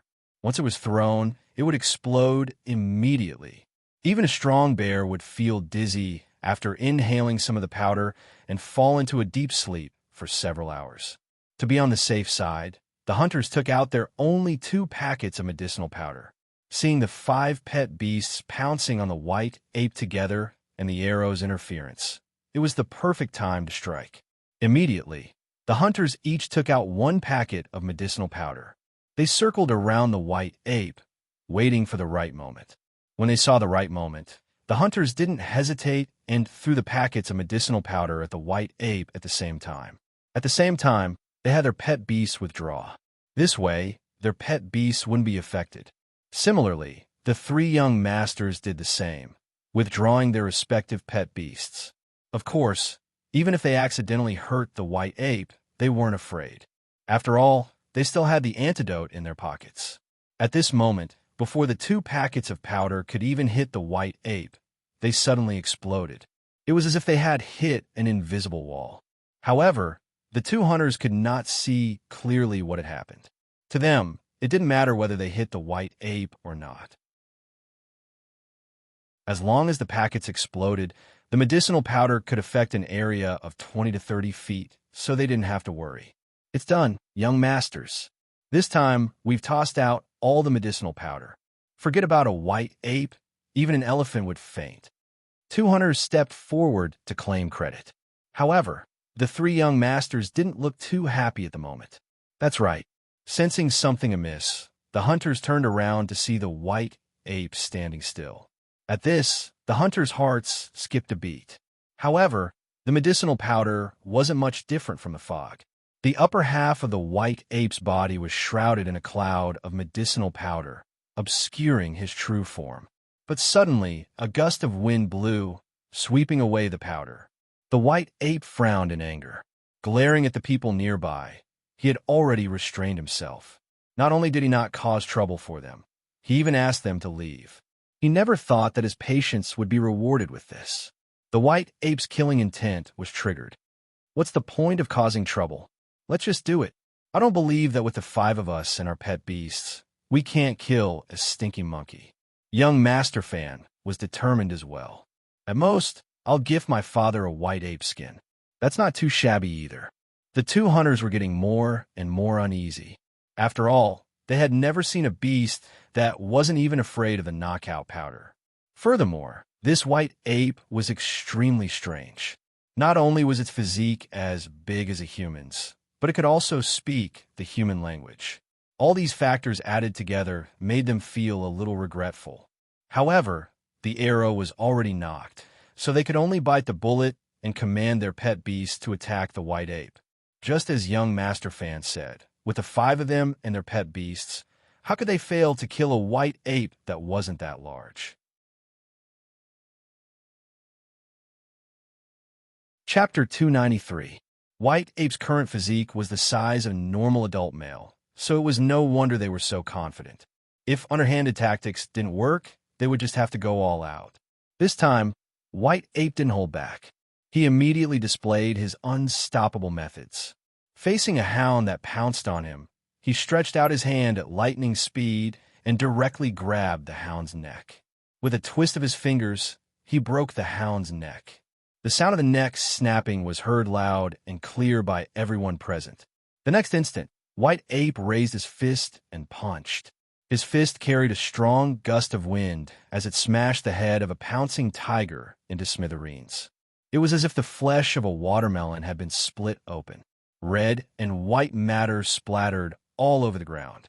It was as disgusting as one could imagine. 2 pet beasts were killed in the blink of an eye. It was only when the tiger's brain matter splattered on the faces of the 2 hunters and the 3 young masters that they snapped out of their daze. Something's not right with White Ape. He's no ordinary pet beast. We're no match for him. Run. These people reacted quickly. White Ape killed the 2 pet beasts at lightning speed, immediately displaying his near-invincible strength. They knew they had met their match this time. What plan to gang up on them? What confidence?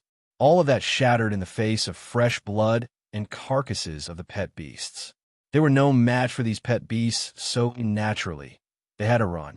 But how could White Ape let them escape? After being ambushed by arrows, drugged, and threatened to kill him and skin him alive, how could White Ape let this slide? He let out a ferocious roar, baring his fangs. His roar shook the forest. Even the villagers outside the forest could hear him. It was like a thunderclap, shaking their minds. Some of the children were so frightened that they started crying. If the villagers were already in such a state from a dozen miles away, what more these 5 people in the forest? White Ape's roar made their ears ring and their vision blur. Dizzy, they couldn't even walk properly. When they looked back, both the hunters and the young masters were scared out of their wits. Their remaining 3 pet beasts were lying on the ground. One of them had been torn in half. The gory scene was unbearable for most people.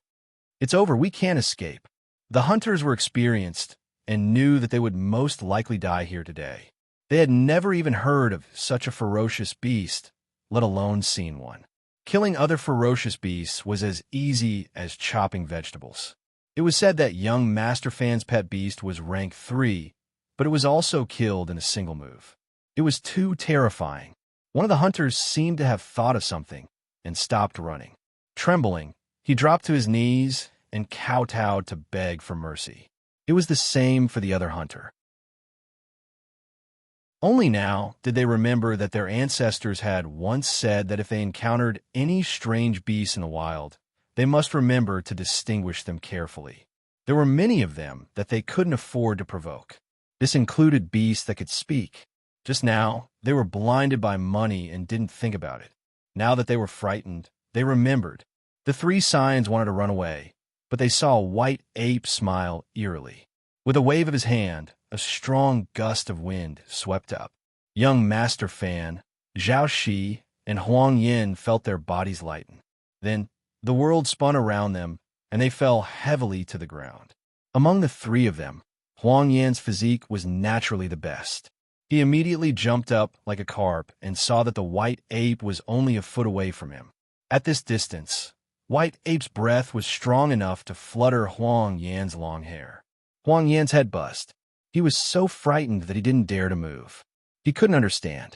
They had clearly run more than 100 feet away just now. How did they get blown back here in the blink of an eye? And what was that strange wind earlier? Huang Yin still had some guts. At least he didn't wet his pants. Just as White Ape was about to make his move, something ran across the forest. It wasn't small, but it wasn't humanoid. The 2 hunters turned their heads to look, and they almost fainted from fright. The thing that ran over was actually a coffin. Of course, the coffin wouldn't run on its own because several tentacles extended from the coffin. Those tentacles were like legs, allowing the coffin to run over like a giant crab. The problem was, no one had ever seen something like this before. The 2 hunters only took one look before they couldn't take the shock and fainted. Of course, their pet beasts had died a horrible death. Due to the backlash from their blood contracts, they were already severely injured. Now that they were frightened, it was only natural for them to faint. The 3 young masters were still dizzy from the fall, so they didn't notice the coffin. Otherwise, they might have fainted together with the 2 hunters. Noticing zombie Cthulhu's arrival, White Ape didn't attack immediately. Of course, he looked around guiltily and sure enough, he saw Lin Jean standing nearby. White Ape was startled. He didn't even know when Lin Jean arrived. Lin Jean must have just arrived and was distracted by zombie Cthulhu, so he didn't notice. White Ape thought to himself. Ignoring young Master Huang, he took 2 steps toward Lin Jean and bowed. Master Lin, Indeed, Lin Jean had just arrived. He was the one who called zombie Cthulhu over. From atop of the cliff, he observed the surroundings and noticed White Ape's situation. In Lin Jin's opinion, most people would run away and fright upon seeing White Ape. Knowing White Ape's personality, he wouldn't hold it against anyone unless they provoked him. Yet, he didn't expect to run into someone so unusual this time. He was truly courting his own death. Left with no choice, Lin Jean had to come. Although White Ape wasn't in the wrong, it wasn't appropriate to kill these people. Killing wasn't beneficial to cultivation. Moreover, it wasn't to the point of taking their lives. Moreover, with just these people, even if White Ape stood still and let them hit him, they wouldn't be able to do anything to him. Lin Jean waved at White Ape. It's fine. You didn't do anything wrong. White Ape was relieved to hear that he did not do anything wrong. As for those people, he couldn't be bothered with them anymore. Lin Jean glanced at them. 2 of the hunters had fainted while the other 3 were badly injured. After all, they were swept up by White Ape's wind manipulation and fell from such a high altitude. Even the sturdy youngsters couldn't take it. As for these 3, other than one who only suffered superficial wounds, the other 2 had a broken leg and an arm. This was considered a small punishment. Let's go. Lin Jean didn't reprimand, nor did he reward them. To him, these people had dug their own graves. It was already good enough that they didn't lose their lives. White Ape nodded. By then, Lin Jean had already turned to leave. To the 3 Scions, this man had only taken a few steps back, and they couldn't see him anymore. Did he just disappear? What they didn't know was that Lin Jean had used camouflage and cloud shroud to move 300 feet away. White Ape leaped up, lifted the coffin, and with another leap, he was 100 meters away. All of this happened in the blink of an eye. It was only then that the 3 Scions realized what was going on. They were drenched in cold sweat. Drenched. Chapter 294. They couldn't be blamed. Anyone would have reacted the same way if they were in such a situation. That White Ape was too terrifying. Killing these 5 beasts was no different from crushing 5 ants. Presumably, if the White Ape wanted to kill them, it wouldn't take much effort. It had only been a short while since they were confident of getting rid of the White Ape, but their feelings were completely different now. Huang Yin. After a long time, young Master Fan finally called out. Huang Yin, who had been standing there blankly, seemed to have come back to his senses. However, his reaction was huge, and his whole body trembled. Huang Yin, what are you doing? Help me up. Young Master Fan shouted from the ground. His leg was broken and fractured, and he could not move at all. He was sweating profusely from the pain. Beside him, Xiaoshu was also groaning in pain. However, he could still struggle to get up. After all, it was only a broken arm. Strictly speaking, it was not a serious injury. The 2 of them helped young Master Fan up and took a look at his leg. It was a terrible fall. Not only was it broken, but the broken bones had even pierced through his flesh. The bloody scene gave the 2 of them goosebumps, let alone young Master Fan. The latter did not see his condition at first, and only felt the pain. Now that he saw it, he immediately cried out in fear. The injury was too serious. Even if it could be cured, he would probably become a cripple. It was only a matter of time before he could walk with a limp. At this time, the 2 hunters woke up as well. They were also in a daze and hurried forward to help. The few of them carried young Master Fan on their backs and finally escaped the forest. When they reached the village, they contacted someone and got someone to send the news out. At the same time, they got the village doctor to help relieve the pain. Young Master Fan's injury was the most serious this time. He had fainted several times along the way. The entire Guam Mountain was under the jurisdiction of Fan City. Since the son of Fan City Lord was in trouble, someone would naturally take it seriously. In less than half a day, the people from the City Lord's office arrived. No one expected City Lord Fan to come in person. This was normal. After all, This protective city lord only had this one precious son. City Lord Fan was in his 60s, but he looked much younger. At this moment, he looked furious and murderous. The injury on his son's leg was too serious. Just now, the doctor from the City Lord's mansion had treated it. Although it could be reconnected, he would still be disabled. If he had used some secret blood contract method to extract essence energy from a pet beast, he would have been able to recover. But the problem was his son's pet beast was also dead. This was a huge blow to the owner of the blood contract. The owner of the blood contract was already lacking in chi, blood, and essence, so there was nothing he could do. Who would be happy when encountering such a thing? City Lord Fan's face darkened. At this moment, in front of him were Zhao Shi, Huang Yin, and the two hunters. Tell me, who did this to my son? City Lord Fan's tone was unfriendly. Zhao Shi was a smooth talker and quickly explained the situation. Of course, there were still some discrepancies in what they said. For example, they did not provoke the white ape, but the white ape attacked them first. This was also a useful trick of theirs, which was that all the fault was on others, and they themselves were not at fault. Uncle Fan, that white ape was too ferocious. You didn't see it for yourself.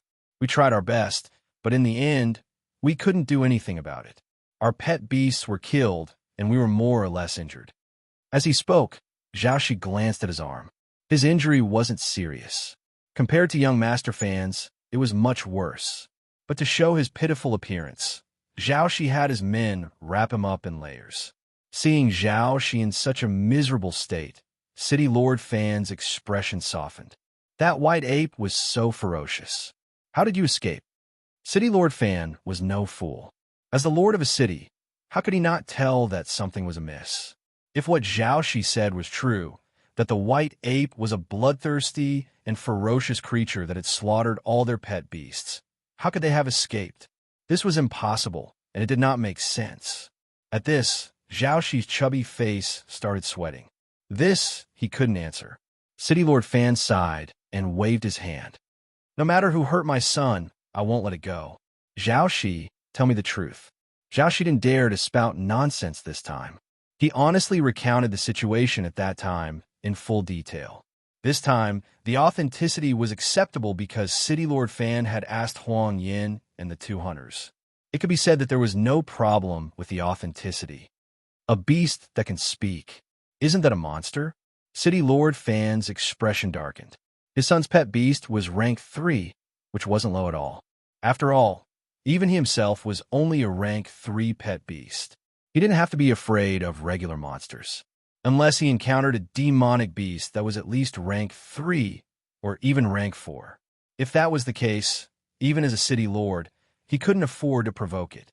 At least, he couldn't do it with his own strength. Moreover, according to the hunters in Zhao Shi's description, other than the white ape, there was also a terrifying coffin and a person. After that person appeared, he called the white ape away. If he wasn't mistaken, that person was Lord White Ape. Hence, City Lord Fan began asking questions about that person. After Zhao Shi, Huang Yin, and the others' descriptions, as well as his son's explanation, City Lord Fan was able to grasp several important details. The other party was a young man whom the White Ape addressed as Master Lin. In other words, his surname was Lin. Other than that, he also had a rank 2 Beast Appraiser's tattoo show, which meant that he was a rank 2 Beast Appraiser. A young rank 2 Beast Appraiser with the surname Lin was a much smaller target. At the very least, he didn't have such a person in Fan City's territory. Fan City's territory was right next to the Royal City's territory, and on the other side was Maple City's territory. Could it be the Royal City or a Beast Appraiser from Maple City? City Lord Fan immediately sent someone to investigate. He also had a plan before taking action. Of course, this matter was just as he had said. He would absolutely not leave the matter at that. No matter who the other party was, he would go and seek justice. Lin Jin was oblivious to all this. By now, he had entered Maple City's territory. Moreover, his speed was much faster than before, so it only took him half a day to see the city walls of Maple City. I'm back. Lin Jin smiled. It had been quite some time since he left this place, and he had experienced a lot of things. His skills and cultivation, in particular, were worlds apart from when he left. Of course, the biggest change was in his state of mind. With his increased strength, Lin Jin was no longer as cautious as before, afraid that others would find out about him. Now, he wasn't afraid of anyone finding out. After all, even Jade Dragon Kingdom's emperor couldn't do anything to him. I wonder if Xiao Ying and Lu Xiaoyan have been working hard, and if Shang'er and the others are still used to it. Lin Jin mused. He turned to look at the white ape. The latter was carrying the coffin, so he couldn't transform into a smaller size. But that didn't matter. Lin Jin could use camouflage to hide the white ape in the coffin.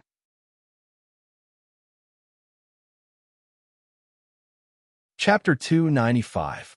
However, it was daytime and there were many people in the city. While he was using camouflage, he also had to use the clouds to conceal himself. Hence, after entering the city, Lin Jin used a trick to generate clouds under his feet. If there were too many people around, the clouds would disperse and obscure their vision. Surprisingly, he managed to return to his yard with ease. As soon as he pushed open the door, the person inside was startled. It was a girl in a green dress. It was little Five. By her feet were the other fox cubs. When they saw Lin Jin, they were stunned at first before cheering and pouncing on him. Ah, don't push, don't push.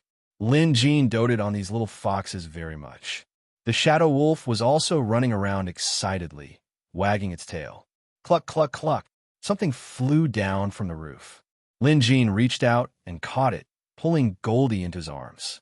You've gotten fatter again. Lin Jin commented helplessly as he looked at Goldie, who was obviously a size bigger than a rooster. Of course, while he had gotten fatter, Goldie's strength had indeed improved by leaps and bounds. Master Lin. Just then, little Five came over to greet him. She was clearly overjoyed.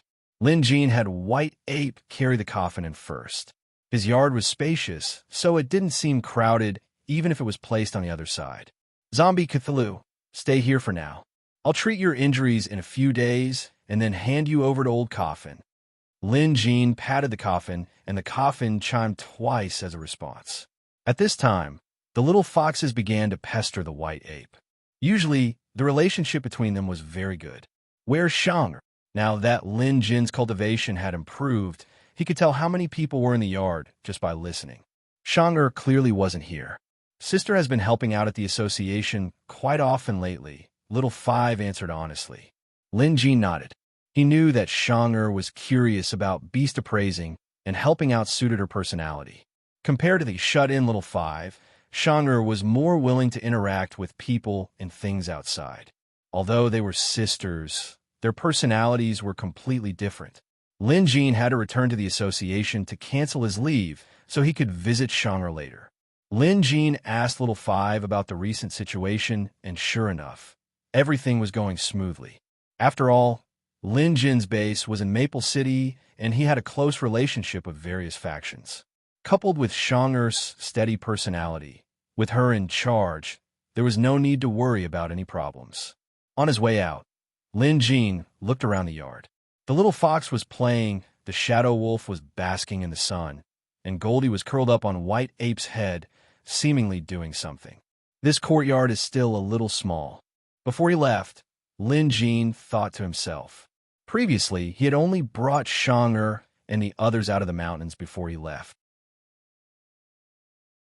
Now that he was back, with so many people and so many ferocious beasts, this small courtyard was a little cramped. It's time to find a new place to stay, Lin Jin muttered to himself. Leaving White Ape and Zombie Cthulhu in the yard, Lin Jin didn't need to use camouflage anymore. After being away for more than 10 days, Maple City hadn't changed much. Some streets were empty while others were crowded. The roadside stalls and shops were still the same. Walking forward, Lin Jin happened to pass by a medicine hall. This medicine hall belonged to the Chun family, and business was supposed to be good. Even when Lin Jin was in the royal capital, it was still passable. But now, it seemed like the Chun family's medicine hall was deserted. Lin Jin glanced around and saw that there wasn't a single customer. Looking at the shopkeeper and employees inside, they were also covered in dust. It seemed like they wouldn't be able to hold on for much longer. There were 2 medicine shops and pill businesses in Maple City. If one was weaker, the other would definitely be stronger. Lin Jean smiled and didn't think too much about it. He continued on his way to the Beast Appraisal Association. The association was still one of the busiest places in the city, and today was no exception. There was a long line of people waiting to register for beast appraisals and treatments. Many apprentices were walking through the line as well. Various ferocious beasts were either standing or lying down under their owners' restraints. Someone recognized Lin Jean at the entrance. "Appraiser Lin."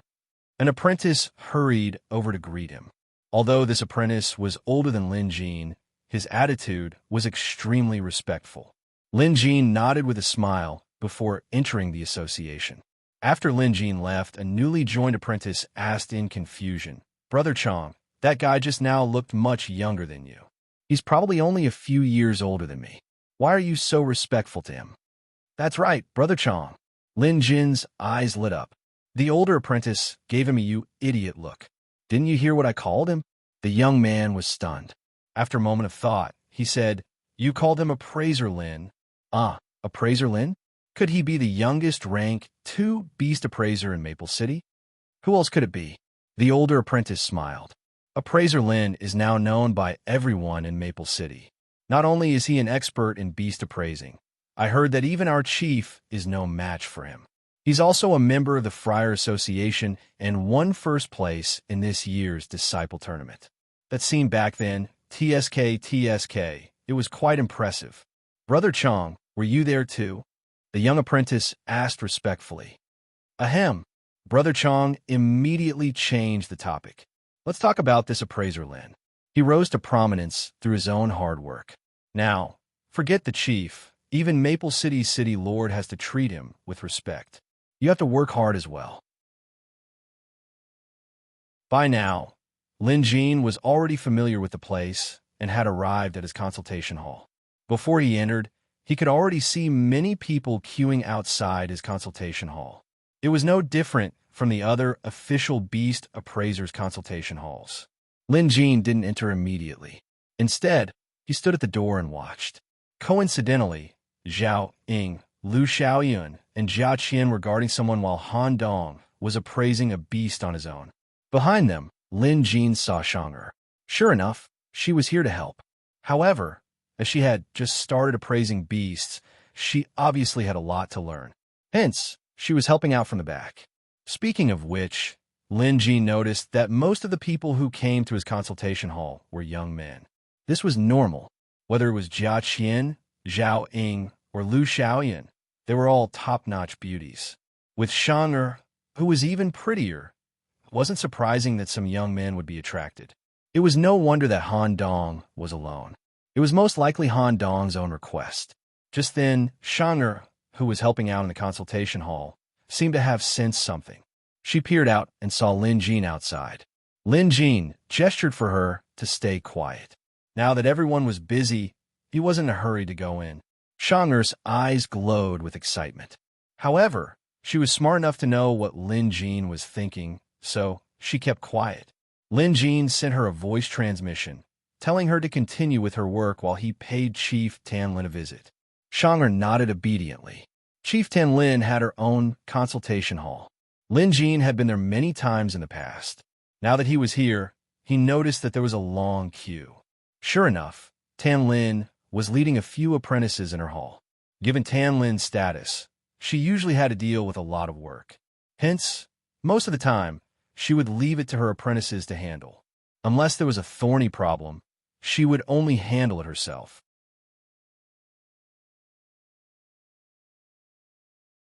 Chapter 296. Some of Tanlin's apprentices recognized Lin Jean, so they quickly saluted him upon seeing him. "Appraiser Lin, where's the chief?" "She's in the back hall. I'll go report to her." Lin Jean waved them off. "No need. I'll go look for her myself. You guys go ahead." Lin Jean waved them off. "No need for me. I'll go look for her myself. You guys go ahead." And so, Lin Jean headed straight for the back hall. Meanwhile, Tan Lin was frowning as she read a letter in her hand. It was a letter from her father, Tan Sun, that had just arrived today. He hoped that Tan Lin could be transferred back to the Royal Capital's Beast Appraisal Association headquarters as soon as possible to participate in an important selection. Tan Lin knew the specifics. It was the recruitment test for the Premium Nation's Beast Appraiser Academy, Heavenly Spiral. Heavenly Spiral Nation was the strongest nation in the Middle Continent, so naturally, its Beast Appraiser Academy was also the strongest in the Middle Continent. Tan Lin's father had studied in Heavenly Spiral Nation's Beast Appraiser Academy before. Generally speaking, the academy only accepted Rank 1 and Rank 2 students. However, as there were too many people who wanted to study there, it was difficult to get into the academy and the recruitment criteria were extremely strict. Tan Lin wanted to go last year, but failed. But this time, Tan Sun told her that with her experience as a branch manager, her chances of passing would be much higher. Tan Lin obviously wanted to go, but someone had to take over at Maple City first. Who should she look for now? Did she have to get headquarters to send someone over? Tan Lin actually had a candidate in mind, and that was Lin Jean. However, Lin Jean wasn't back yet. She had to leave tomorrow at the latest, so she couldn't afford any delays. Just as Tan Lin was worrying, Lin Jean entered. At first glance, Tan Lin thought her eyes were playing tricks on her. Why did he suddenly appear just as she was thinking of him? Tan Lin had no idea that Lin Jean was in the royal capital. She only knew that Lin Jean had gone to the royal capital to run some errands. She didn't expect him to be gone for so long. Her father, Tan Sun, had mentioned Lin Jean in his letter, but they only met about 10 days ago. Tan Sun didn't mention anything about the strange happenings in the royal capital, so Tan Lin had no idea what was going on. However, it was a good thing that Lin Jean was back. When she saw him, she immediately got up to welcome him. "Chief Tan Lin, I'm sorry." Lin Jean looked apologetic. His long absence this time must have caused some trouble for Tan Lin. Therefore, he didn't care about anything else for now. Apologizing first would definitely not be a problem. Tan Lin, on the other hand, didn't seem to mind this at all. She had Lin Jean sit down and said, "Appraiser Lin, you're finally back. I'm leaving tomorrow." "Huh? You're leaving? Where are you going?" Lin Jean was taken aback. After all, Tan Lin's words were out of the blue. "Listen to me carefully." Tan Lin realized that she was being too hasty, so she told Lin Jean the whole story. This time, Lin Jean understood what was going on. Everyone in the Beast Appraiser community knew of Heavenly Spiral Academy. It was the best Beast Appraiser school in the Central Continent. It wouldn't be an exaggeration to call it a sacred ground. It was said that the worst teacher in the academy was a Rank 3 Beast Appraiser. There were many Rank 4 Beast Appraisers and even Rank 5 Beast Appraisers. It wouldn't be an exaggeration to call this place the sacred land of Beast Appraisers. "Chief Tan Lin, congratulations," Lin Jean said. This was indeed something worth congratulating. This was Heavenly Spiral Academy after all. Being able to study, there was obviously a big deal. It was much better than being a branch chief here. "That's why I need to find someone to take over," Tan Lin said, looking at Lin Jean. Lin Jean's heart skipped a beat, but he could guess that Tan Lin must have been looking for him for this reason. Lin Jean's capabilities had improved tremendously. Even without the Museum of Deadly Beasts, his beast appraising skills could definitely reach the standard of a Rank 2 Beast Appraiser.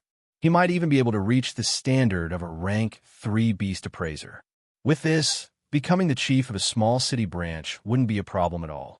As for age, that was even less of an issue. Tan Lin wasn't much older than him, and she was a woman. If she could do it, so could Lin Jean. Hence, Lin Jean didn't reject the offer and accepted it. Tan Lin chuckled. "You sure are confident. But to be fair, Appraiser Lin, your abilities are indeed above mine. That's why I recommended you."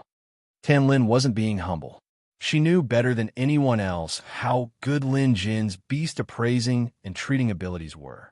Perhaps it was thanks to Lin Jean that she was accepted into Heavenly Spiral Academy. Recently, she had been studying Lin Jin's evaluation reports.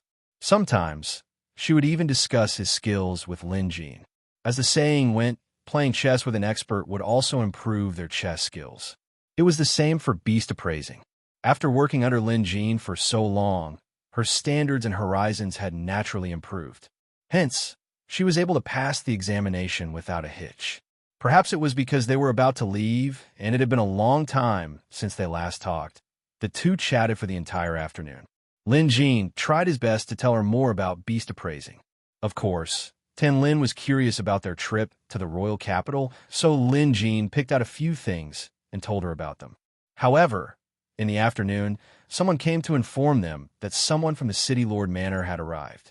Displeased, Tan Lin ignored it, but the person outside shouted, "The City Lord has arrived in person." Lin Jin had to go out and take a look. City Lord doesn't come often. Did something happen to him this time? Tan Lin looked puzzled. Lin Jin smiled. He was much calmer now. Tan Lin was still the chief, so if anything happened, she would be the one to deal with it. Hence, Lin Jin didn't move. Knowing that he had no intention of leaving, Tan Lin went out herself. However, Lin Jin had just taken a sip of tea when Tan Lin came in with the city Lord Bai Jinkong. "Appraiser Lin, City Lord Bai is here for you." Tan Lin looked puzzled. Lin Jin quickly put down the teacup in his hand and came out to welcome them. As a city lord, Bai Jinkong held the highest position in Maple City. If it wasn't something important, he wouldn't appear in person. However, today's matter was of utmost importance. It was a decree from Jade Dragon Kingdom's emperor, so Bai Jinkong had to take it seriously and do his job well. At the sight of Lin Jin, Bai Jinkong didn't show the slightest bit of politeness. "Appraiser Lin, I heard that you've just returned from the royal capital, so I came all the way here. Did I disturb you?" His words were inexplicable. Bai Jinkong wasn't like this in the past. Back then, he was full of authority and would at least put on airs. But now he was all smiles. Lin Jin quickly saluted. "What are you talking about, City Lord Bai? How can it be considered a disturbance when you've come to see me?" Bai Jinkong laughed, but didn't dwell on the matter. Instead, he took out something, an imperial edict. "Appraiser Lin, this was written by His Majesty. I'll pass it on his behalf." Having said that, he cleared his throat and read it out solemnly. Jade Dragon Kingdom didn't really practice kneeling. Hence, even if it was an imperial edict, one didn't have to kneel to receive it. All one had to do was bow. Although the content of the edict was fancy, its core meaning was easy to understand. Lin Jin understood.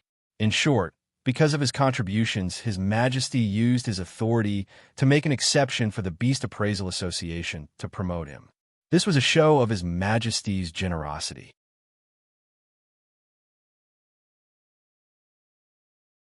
Chapter 297. Lin Jin was now a rank 2 Beast Appraiser. If he wanted to be promoted, he would have to wait for his next promotion and pass a specific exam. However, there were exceptions to everything. Headquarters actually had special privileges to grant special promotions. Although they wouldn't use it under normal circumstances, since Emperor He Qian had spoken, it wouldn't be a problem. Hence, strictly speaking, Lin Jin had made an exception and was promoted from a rank 2 to a rank 3 Beast Appraiser. It wasn't just the Imperial Edict. Even his 3-ringed Beast Emblem Sleeve Guard had been delivered. Admittedly, the Emperor of the Royal Capital was very efficient in his planning and execution of tasks. Lin Jin was also curious as to why the Imperial Edict had arrived as soon as he returned to Maple City. Not a little earlier or a little later. Perhaps this was also arranged by the Emperor. Only when the spies discovered that he had returned would the Imperial Edict be sent to the City Lord's mansion. Of course, this was only Lin Jin's conjecture. But he was sure of why Emperor He Qian would do this. It was because the curator was too intimidating. It was precisely because of his fear of the curator that His Majesty used Lin Jin to entice the curator to his side. At least, by doing so, the Emperor could sleep more peacefully. Lin Jin wondered what kind of expression the Emperor would have if he found out that the curator didn't exist in this world. Of course, it wasn't as if the curator didn't exist. The curator was Lin Jin, and he represented the Museum of Deadly Beasts. In a sense, the curator was the Museum of Deadly Beasts. It wasn't easy for the Emperor to fight for this promotion privilege, so Lin Jin had no reason to reject it. After all, the earlier he could get his rank 3, the better it would be. Hence, Lin Jin bowed, thanked the Emperor for his kindness, and accepted the Imperial Edict. Bai Jinkong's bow was even more astounded than Lin Jin. Although he already knew the contents of the imperial edict, he still couldn't understand why His Majesty would issue such an edict. He didn't know the exact reason behind this, but it was obvious that Lin Jin was destined for greatness in the future. There was no doubt about that. In other words, he could only befriend this man from now on. Appraiser Lin, congratulations, Bai Jinkong said with a smile. Now, that Maple City had a rank 3 beast appraiser. As the city lord, he was naturally proud of himself. Moreover, Lin Jin was different. The nation's guardian had already issued an order to recruit Lin Jin into the nation's guardian. With this, Lin Jin finally had an official position. Although it was just a title, his status was no different from the Friar Association's Yi Yuzhou. Compared to the calm Lin Jin, Tan Lin was the one who was the most shocked. She couldn't hide it at all. Her eyes and mouth were wide open, and she couldn't say anything for a long time. Of course, she knew that headquarters had the authority to grant special promotions to rank 3 beast appraisers. However, the reason why it was called a special case was because it was extremely difficult to obtain. As far as she knew, in the past decade or so, the headquarters had never used this authority. Even if they did, it would be declared a failure due to the power struggles of various parties. But this time, the emperor directly used his influence to decide on this matter. This had never happened before. Truth be told, even if she was impressed by Lin Jin's beast appraising skills, Tan Lin was still feeling extremely jealous.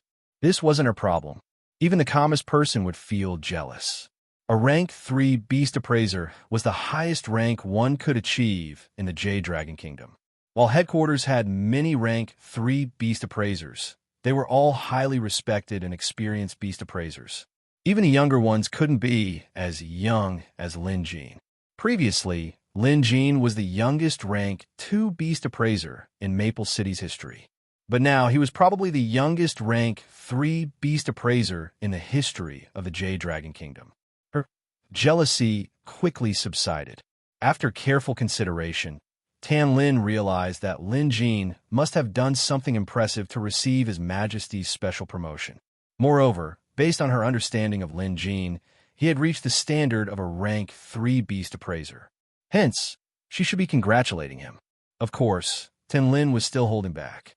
She shared a good relationship with Lin Jin and could definitely be considered good friends. However, even friends competed against each other. Moreover, the path of being a beast appraiser was rather lonely. Lin Jin, I'll be heading to Heavenly Spiral Academy soon. Let's see if I can catch up to you in the future, Tan Lin mused.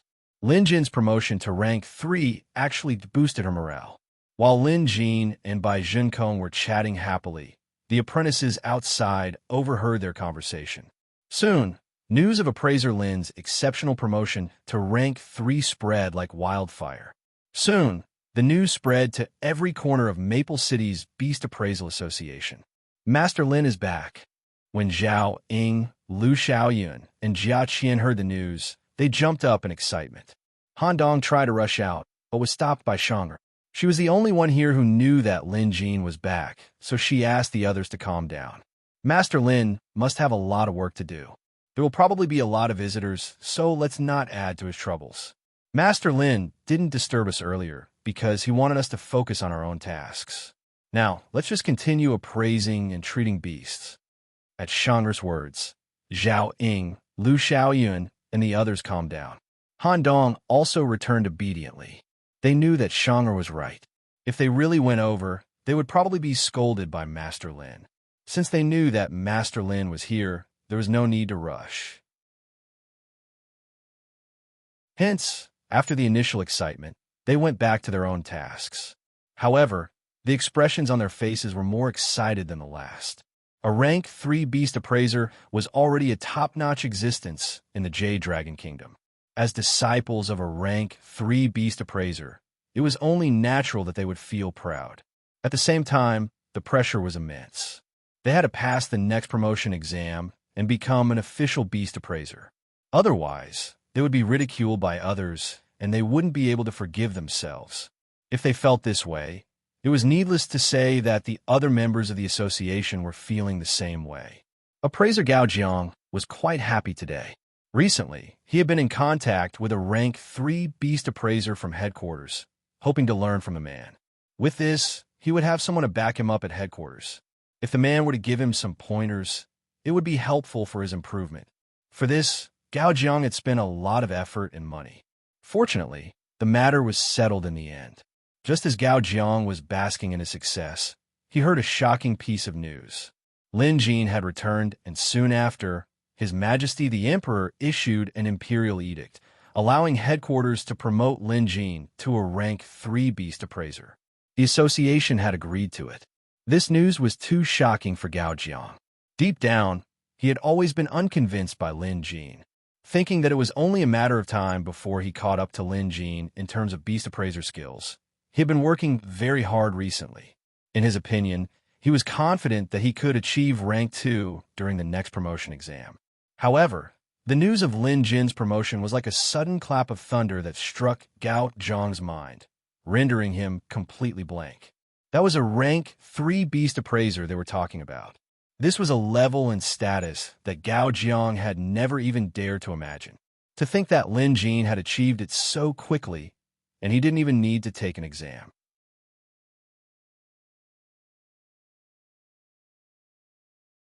Chapter 298. Coming from a prominent family, Gao Jiang's perspective was clearly different from the average person.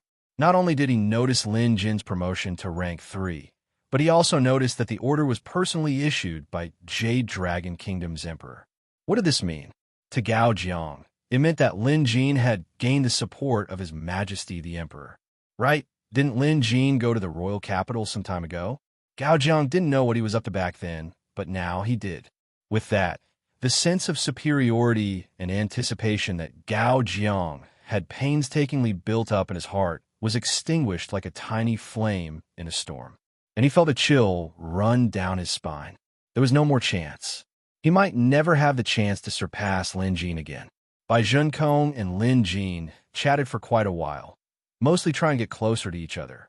In the end, when there was nothing else to say, Bai Junkong bid Lin Jin farewell. But before he left, he sincerely invited Lin Jin to visit the city Lord Manor when he had the time. Obviously, since even Gao Jiang was able to understand this principle, how could he, Bai Junkong, be unable to figure it out?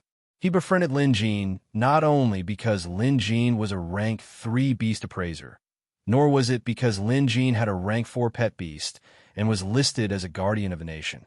Most importantly, it was because Lin Jin had clearly gained the support of the emperor.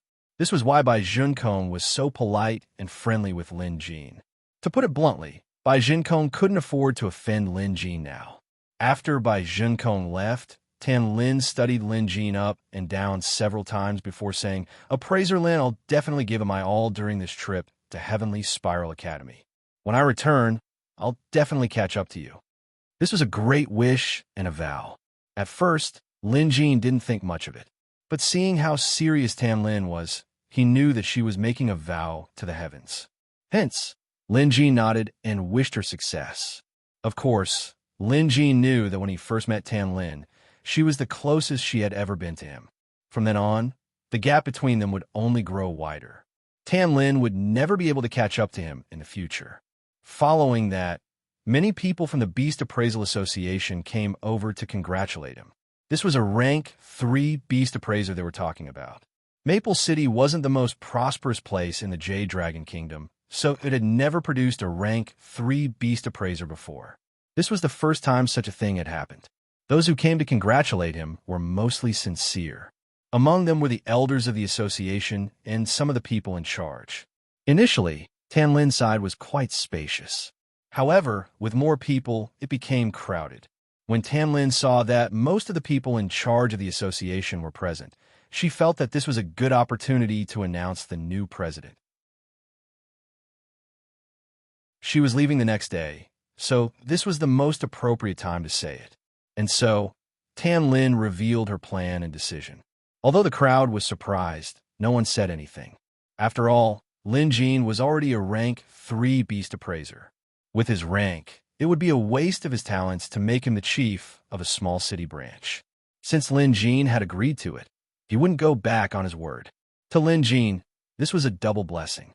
However, given Lin Jin's current state of mind, be it the exceptional promotion as a rank 3 beast appraiser or the position of chief of Maple City's Beast Appraisal Association out of the blue, they were all trivial matters.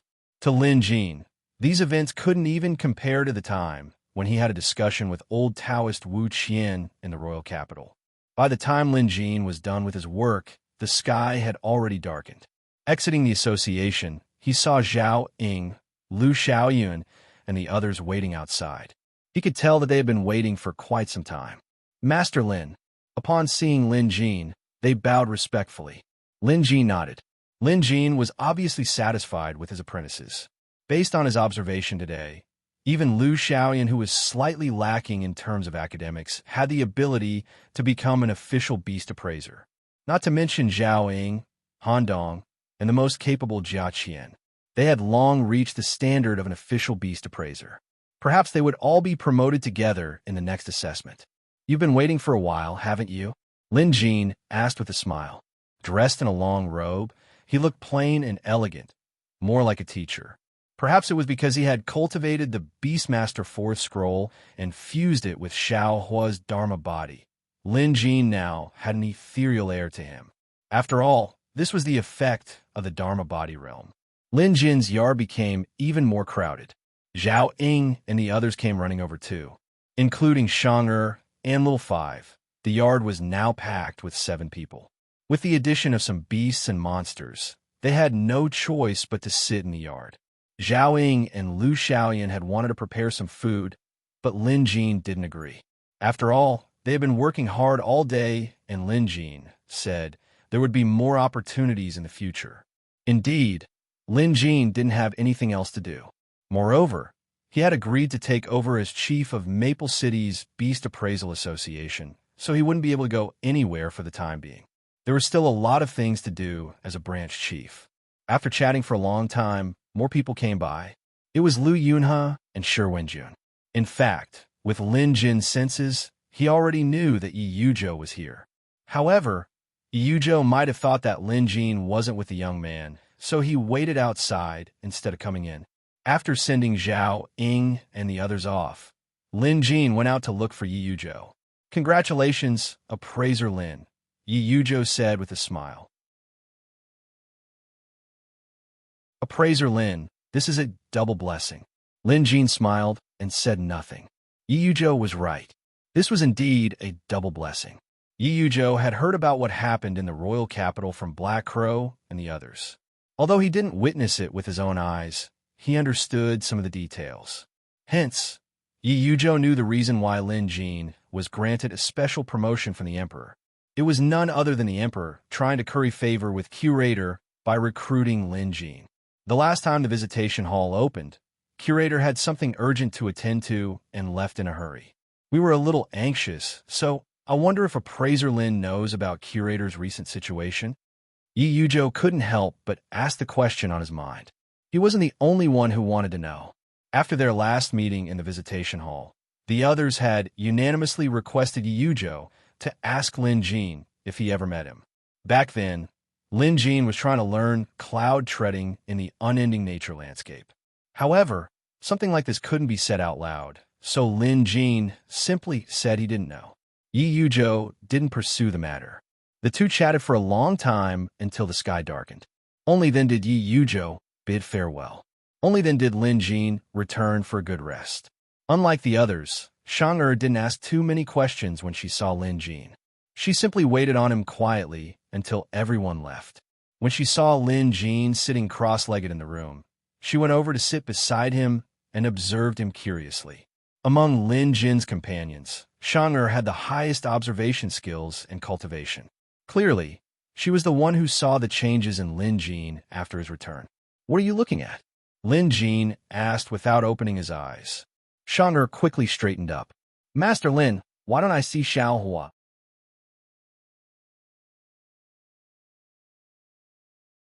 Chapter 299. Lin Jin chuckled. With a sweep of his arm, a sudden burst of flames burst forth from Lin Jin's arm and coalesced into Xiao Hua's appearance on the ground. The Beastmaster Fourth Scroll allowed the blood contract owner and pet beast to fuse into one and share their supernatural powers. It also allowed the owner to separate the pet beast at any time. At this, Shang'er's eyes lit up. Is this the Beastmaster Scroll? Shang'er was clearly knowledgeable enough to know about this cultivation method. That's right. Lin Jin nodded. Xiaohua was still the size of kitten. After jumping out, he started playing around. Seeing this, Shang'er also noticed the change in Xiaohua. She could recognize the Beastmaster Scroll, but she did not know about Dharma bodies. Meanwhile, Lin Jin noticed that Shang'er had achieved a breakthrough in her cultivation of the demonic scripture. Now that he was back, he could give her some pointers.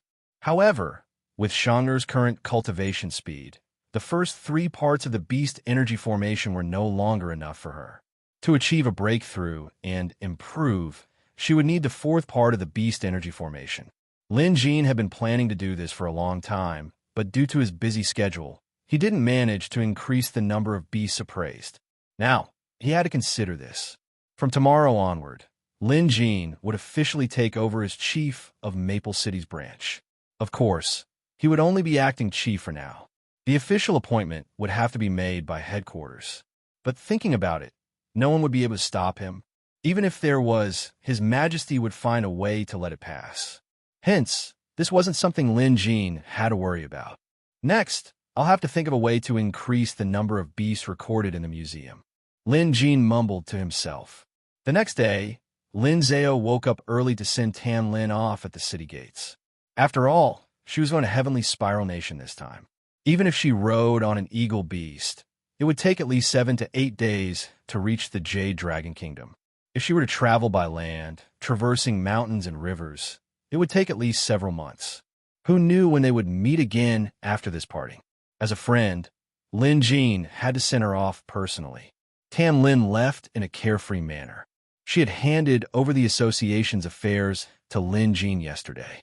As for the other trivial matters, she told Lin Jin to handle them as he saw fit. Before daybreak, Tan Lin leaped onto her horse and turned to look at Lin Jin. Appraiser Lin, when we meet again, I, Tan Lin, will surely compete with you in beast appraising. Lin Jin saluted. Until we meet again. See you again. After Tan Lin finished speaking, she whipped her horse and galloped out of the city in a short while, out of sight. Lin Jin didn't linger. In this world, all good things must come to an end. Only after parting can one meet again. Back at the association, Lin Jin was given a bigger consultation hall. He immediately arranged for someone to hang up his registration token and instructed the chief to evaluate as many beasts as he could today. There was no limit to the number of appraisals available. With that, the number of people who came to hang up Lin Jin's number increased.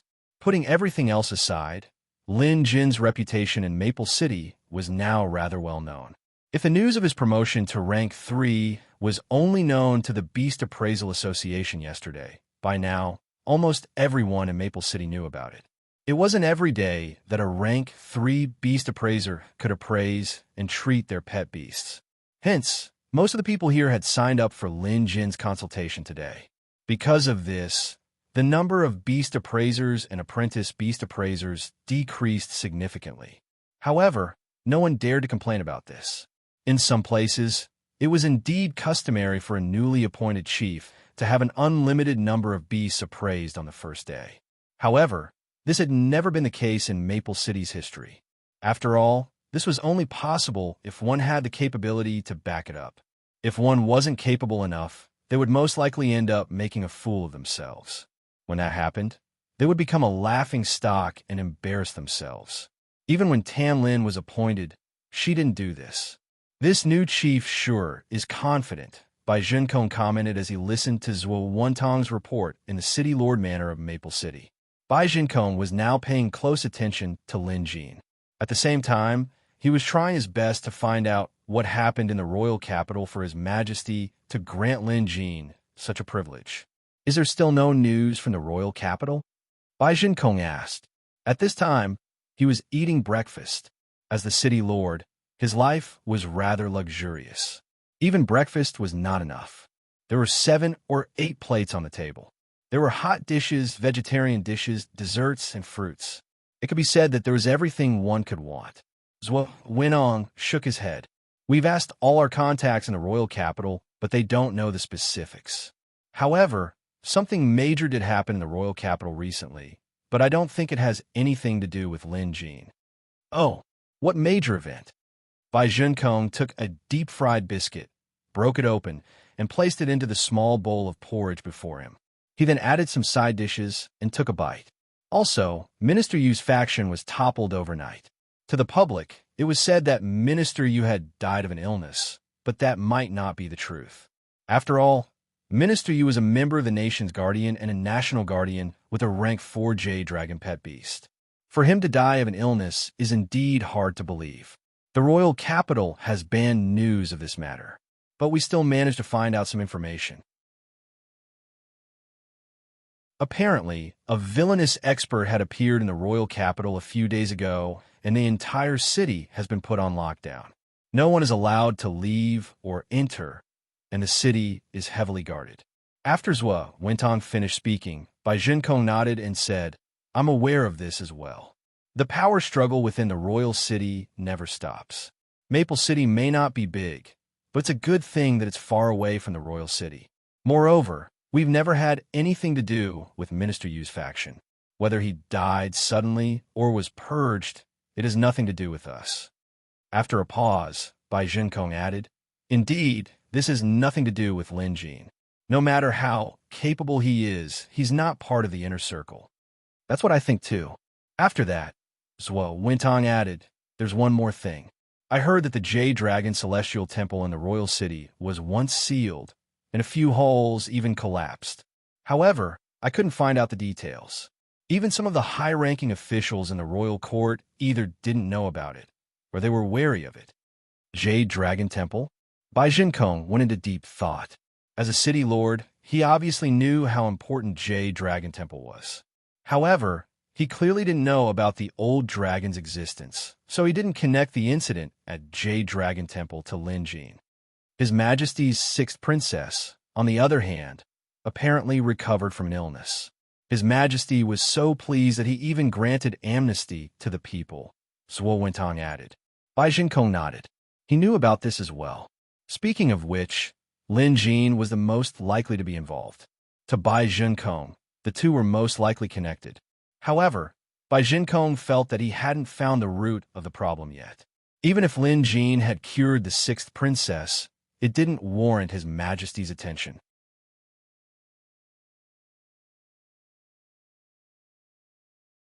Chapter 300. Think about it. This Lin Jin is indeed extraordinary. He has a master named Curator and a rank 4 pet beast. Just these points alone make him worthy of being on our side. Moreover, Lin Jin's beast appraising skills are superb. Even if he hasn't reached rank 3, I'm sure he's infinitely close to it. His Majesty appreciates talent, so it wouldn't be unreasonable for him to be given an exception. That's right, Lin Jin said with a smile. As Zhuo Wenong put it this way, following this train of thought, it seemed that the current situation was indeed reasonable. By now, Bai Junkong had finished his meal. He was indeed interested in Lin Jin. Although he didn't know why His Majesty valued Lin Jin so much, he was certain of one thing. The current Lin Jin should be befriended rather than offend. However, several hours later, Bai Junkong received a handwritten letter from Fan City's city lord. As Maple City and Fan City were neighbors, Bai Junkong and Fan City city lord were rather familiar with each other. He opened the letter and read it. But after reading it, Bai Junkong's expression turned odd. Zhuo Wenong didn't know the contents of the letter, but he had been with Bai Junkong for some time now. Bai Junkong was a shrewd man. Even in private, his expression wouldn't change easily. However, when City Lord Bai read the letter, his expression was clearly one of surprise and contemplation. Usually, Zhuo Wentong knew he shouldn't take the initiative to ask. After all, there must be something special about the letter. If he asked abruptly, would the City Lord say anything? But this time, Bai Junkong clearly had no intention of hiding it from the shrewd chief. Wentong, Fan City's city lord, has written a letter asking me to help him find someone. Tell me, should I help him or not? Having said that, Bai Junkong handed the letter to Zhuo Wentong. This meant that Zhuo Wentong was allowed to read the contents. The latter quickly took the letter and read it carefully. Only then did he understand the city lord's intention.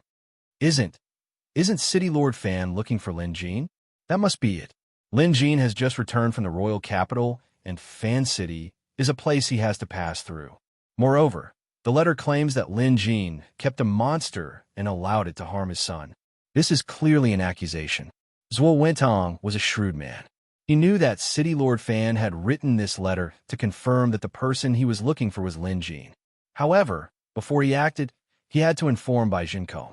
After all, this was Maple City's territory, and it would be rude not to inform Bai Jinkong. City Lord Fan is a very protective person. He has 4 daughters and only 1 son. Now that he was injured by a monster, it's impossible for him not to pursue the matter. I'm guessing that the experts from Fan City are already in Maple City, Bai Jinkong said with a thoughtful look in his eyes. Zhuo Wentong gave it some thought before saying, City Lord, you mustn't agree to this.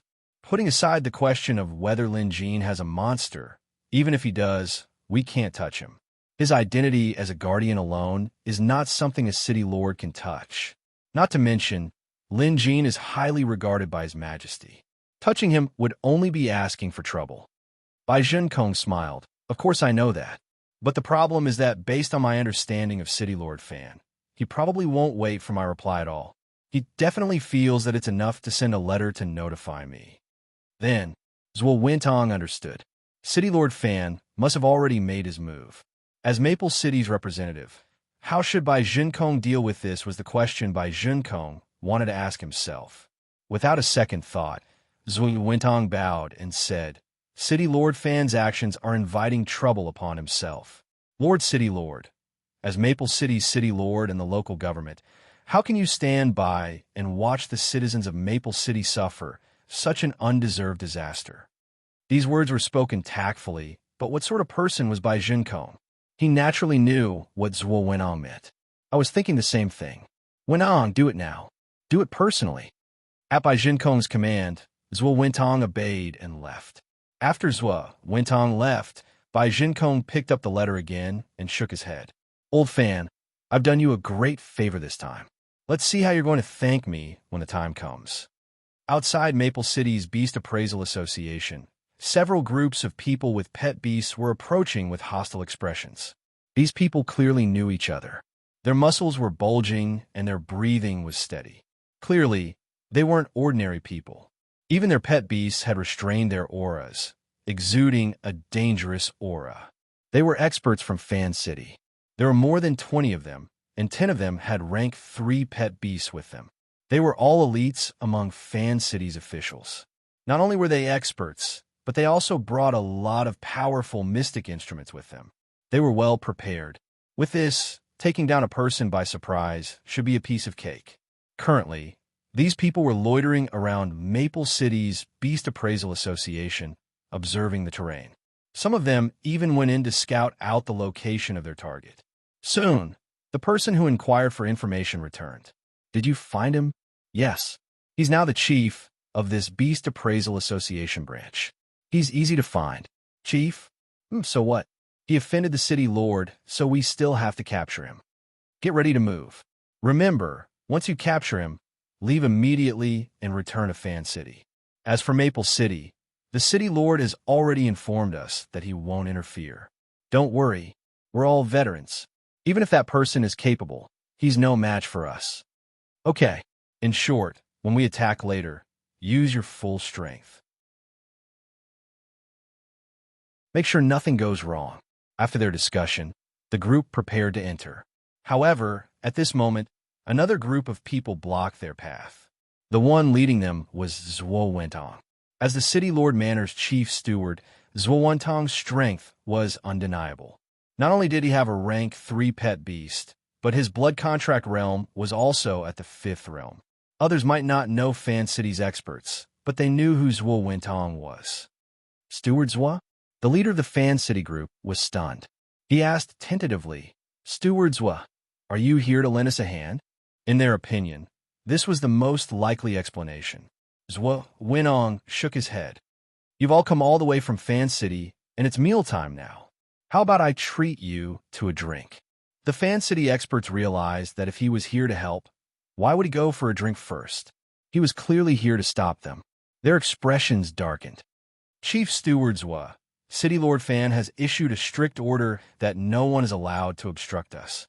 If Chief Stewardswa doesn't want to help us, please step aside. We will come back to thank Chief Stewardswa after we finish our task. Hold it. Zwo Wintong extended a hand to stop them. I'm here today to stop you. It's also for your own good and for City Lord Fans.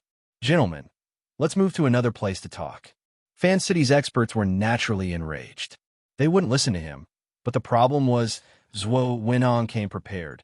There were 20 of them, but a single clap from Zwo Wintong could summon at least 100 experts. Each of them was strong enough to deal with them.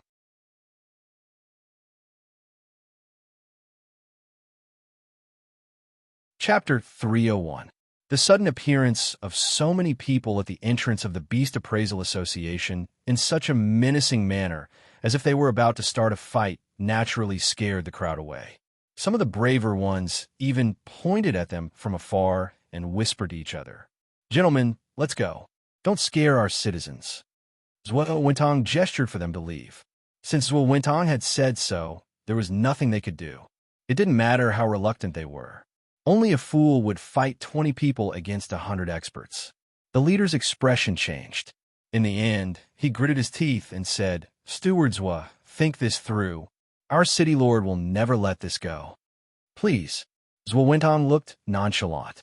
Knowing that he couldn't get his job done, the leader scoffed and led his men away. Zwo Wintong accompanied them the entire time, mainly because he was afraid that these people would circle back. Either way, he couldn't let these people from Fan City have their way today. Once they reached a secluded area in the city where there was no one around, the leader said, "Stewardswa, I can only report what happened today to City Lord Fan as it is. I hope you won't regret your actions today." Zwo Wintong wasn't afraid of such a threat, so he laughed out loud. "It's up to you how you want to tell City Lord Fan when you get back. Let me tell you the truth. I saved your lives today, and whether you believe me or not, you will definitely be grateful to me in the future. Let's go." The leader obviously didn't take Zwo Wintong's words to heart. Zwo Wintong looked nonchalant. "Men, follow these esteemed guests of Fan City. Escort them out of the city." Zwo Wintong obviously had to explain. He had always been diligent in his work, which was why Bai Junkong thought so highly of him. For example, he fully supported Bai Junkong's decision today. He would rather offend Fan City's city lord than offend Lin Jin. Zwo Wintong actually had his own judgment about Lin Jin. There were some things that even Bai Junkong didn't know about. For example, Zwo Wintong had unconfirmed information about what happened in the royal capital. After much thought, he decided not to tell Bai Junkong about it. After all, it was unconfirmed, and if he did, trouble might come his way. However, Zwo Wintong couldn't just ignore it. He had a good friend in King City who once said that he had seen a white ape fighting a jade dragon in King City. There was a lot of information in this. A jade dragon pet beast was definitely a rare beast among rare beasts. It was a symbol of the jade dragon kingdom, and only a handful of people owned a jade dragon pet beast. White ape and the jade dragon were fighting. Could this white ape be the one beside Lin Jin? It had to be. And where did the jade dragon come from? Without any confirmation, Zwo Wintong could only infer and guess. Zwo Wintong guessed that during that period of time, Minister Yu, who was second only to the emperor, had died of illness. Then there would be a conjecture. Could it be that this jade dragon belonged to Minister Yu? In fact, Minister Yu did not die of an illness at all. In fact, this was a very likely possibility. Officials from all over the country had speculated as well. After all, no matter how discreet the royal court struggle was, some rumors would eventually leak out. Regarding this matter, the officials of Royal City definitely knew some inside information, but no one dared to speak or discuss this matter. As for the officials of other cities, they could only speculate. However, it could be seen that Minister Yu's faction, which was originally powerful in the imperial court and other regions, was gradually being reorganized. The stubborn ones were directly purged, and basically all of them were found to have committed some crimes and were dismissed from their positions. So, who benefited the most from Minister Yu's misfortune? Zhuo Wentong could tell that it was the current emperor. So is there a possibility that the emperor wanted to get rid of Minister Yu and used Lin Jin to do it? It was a bold guess, but it wasn't impossible. Even if that wasn't the case, Lin Jin must have something to do with this incident. Hence, the City Lord Manor and Zhuo Wentong himself had to lean towards Lin Jin. There was no doubt about it. Since he had helped Lin Jin today, he had to let Lin Jin know what he needed to know. He wasn't asking for credit, but a reminder. After all, that person in Fan City would never let this go. Zhuo Wentong made up his mind. He dismissed everyone while he returned to the Beast Appraisal Association. Someone must have informed Lin Jin of what happened at the association's entrance. Lin Jin, who was in the middle of appraising and treating beasts, didn't say a word. Instead, he comforted the association members while he continued with his work. Lin Jin had no idea what happened, but since Zhuo Wentong was here, there shouldn't be any trouble. Lin Jin was no longer the same as before. His state of mind had improved so much that even a landslide wouldn't be able to faze him. His priority now was to finish looking through the hundreds of accounts he had sent out. That was his top priority. Since morning, he had appraised and treated over 100 beasts, but there were still no new rewards from the museum. Of course, if he wanted the Beast Energy Formation, Part 4, he would have to appraise more rare beasts. He had only encountered 7 or 8 beasts in the morning, which was a little too little. Master Lin, you've appraised over 100 beasts in a row. Do you want to take a break and eat something? Zhao Ying leaned over and whispered. Lin Jin had noticed Zhuo Wentong waiting outside and knew he must have something to discuss, so he nodded. Sure. Having said that, he wrote down the last word before getting up to loosen up. In fact, Lin Jin wasn't tired at all. Cultivating the Beastmaster Force Scroll allowed him to fuse with pet beasts, which greatly improved his physique. Forget 4 to 6 hours. Lin Jin wouldn't feel tired even if he appraised beasts continuously for more than 20 hours. After stretching himself, Lin Jin had Zhao Ying invite Zhuo Wentong in. Steward Zhuo, I saw that you're here. Why didn't you come in? Lin Jin asked with a smile as he approached him. Zhuo Wentong saluted him and said, Chief Lin, I didn't dare disturb you because I was watching you appraise beasts. Steward Zhuo, you must be joking. What a coincidence. I'm taking a break, so let's talk inside. Lin Jin saluted him as well before instructing Zhao Ying, Lu Xiaoyun, and the others to brew tea. By then, Jia Qian had already brewed the tea. When she saw Lin Jin greet Zhuo Wentong earlier, she had already gone to brew tea. Lu Xiaoyun, Han Dong, and the others didn't know how to react to this. Sitting down in the consultation hall, Lin Jin looked at Zhuo Wentong. Perhaps the man was here because of what happened outside the association. Sure enough, Zhuo Wentong didn't beat around the bush and told Lin Jin what had happened earlier. City Lord Bai has instructed that we must help Chief Lin deal with this incident no matter what, Zhuo Wentong said with a righteous expression. Lin Jin saluted him in thanks. Needless to say, Zhuo Wentong had indeed helped him. Otherwise, even if Lin Jin wasn't afraid of Fan City, he would still be in trouble if Zhuo Wentong made a move at the association.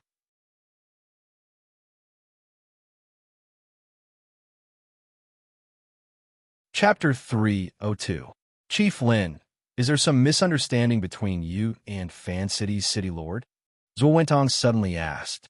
He knew a little about the situation, but it was only from Fan City's City Lord. He wanted to hear Lin Jin's side of the story.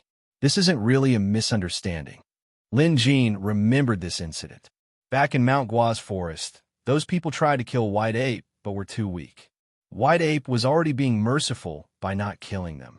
Hence, Lin Jin didn't think it was his fault. Of course, it wasn't White Ape's fault either.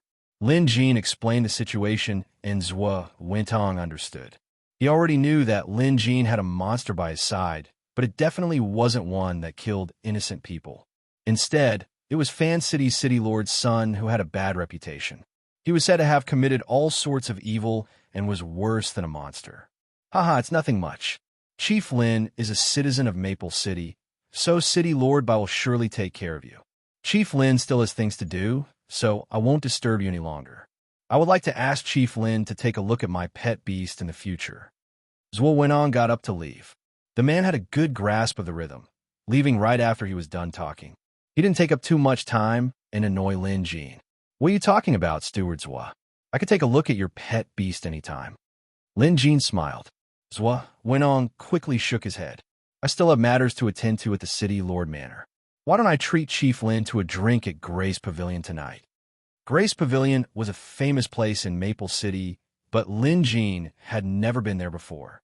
However, since Zhuo Wenong was being so polite, it wouldn't be nice to reject him. Thank you, Steward Zhuo, Lin Jin said. After Lin Jin said that, Zhuo Wenong said, then let's not go home until we're drunk tonight. Goodbye. Take care. Lin Jin walked him to the door and watched as Zhuo Wenong left before returning to the consultation hall. He did owe Zhuo Wenong a favor today, and Zhuo Wenong was a man worth befriending. Lin Jin didn't take Fan City's incident to heart. In the past, offending a city lord was a terrifying thing to do. But now, would Lin Jin be afraid of a city lord? Lin Jin had even offended Jade, Dragon Emperor, before.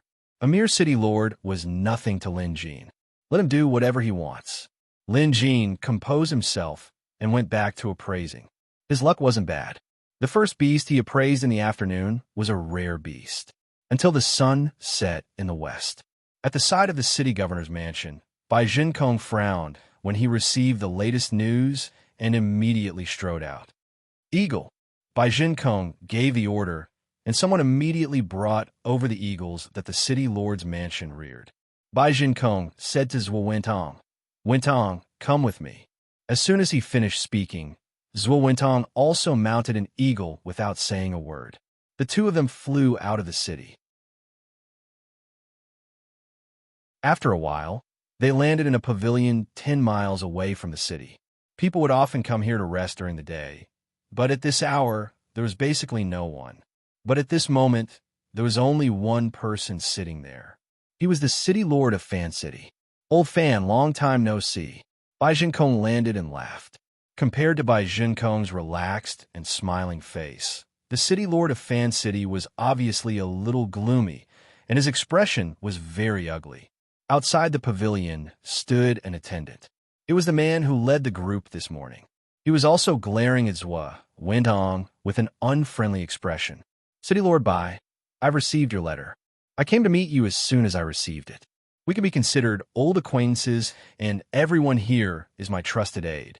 Tell me the truth. Who exactly is that Lin Jin? Why are you so protective of him? City Lord Fan's anger clearly hadn't subsided yet. There was a hint of questioning in his tone. City Lord Bai didn't mind. Instead, he walked into the pavilion and sat down. Old Fan, you said that we're old acquaintances. Since you're willing to meet me, it means that my words hold some weight. Since you want to hear it, I'll tell you. This Lin Jin is someone you can't afford to offend. Don't be angry and let me finish. You can be angry if you think I'm wrong. Outside the pavilion, Zhuo Wenong was all smiles as he looked at Steward Fan City. The latter's expression was still hostile. Brother Lung, before you went looking for trouble with Lin Jin, did you not know that he was a guardian of the nation? Zhuo Wenong asked softly. The man was stunned. It was obvious that he didn't know. They only found out that Lin Jin was a beast appraiser from Maple City's Beast Appraisal Association, so they sent their men over. They didn't ask much else.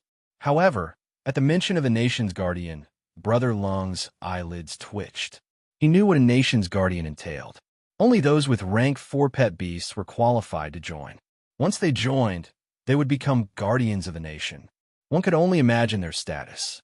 That Lin Jin is a guardian of the nation's guardian? The man asked with widened eyes. Zhuo Wenong smiled and made a shushing gesture. Let's hear what City Lord Bai has to say. Bai Jinkong didn't go into detail, but even so, Fan City's 2 city lords were dumbfounded. Just the fact that His Majesty had issued an imperial edict to make an exception and promote Lin Jin to a rank 3 beast appraiser was enough to send chills down Fan City's city lord's spine. His son only had a broken leg, and he could still recover. At most, he would have trouble moving his legs. Now that he thought about it, this wasn't a big deal. After all, his son wasn't dead. Even if he was dead, there was no way he could exact revenge on Lin Jin. No one who could become a city lord was an idiot. After giving it some thought, City Lord Fan knew what to do. He glanced at Bai Jinkong, got up, and saluted. Ayaya, old Fan, what are you doing? Bai Jinkong smiled. Despite his question, he knew why old Fan was behaving this way. City Lord Fan bowed before saying, Brother Bai, I owe you a favor. If you hadn't gotten someone to stop me, I might have gotten into big trouble. Of course, it would be big trouble. He was just the City Lord of Fan City. There were 16 cities and 16 city lords in the Jade Dragon Kingdom. It would be a piece of cake for His Majesty to deal with someone of their level. If this matter were to escalate, City Lord Fan would definitely be the one to suffer. Moreover, City Lord Fan wasn't an idiot. Lin Jin wasn't as simple as Bai Jinkong made him out to be. There was a chance that Bai Jinkong didn't know, or that Bai Jinkong hadn't told him the truth. But no matter what, Lin Jin couldn't be touched.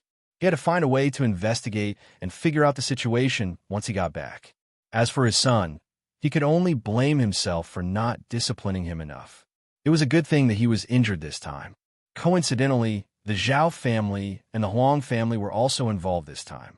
This time, he would make a move on these two families and get some compensation. Smart people didn't need to waste their breath. City Lord Fan was no longer as gloomy as before.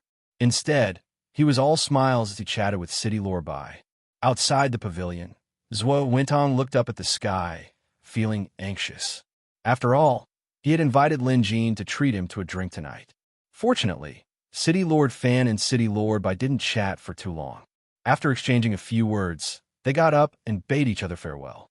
City Lord Fan flew away on his eagle. Bai Jinkong was in a good mood. I'll make old Fan owe me a favor this time.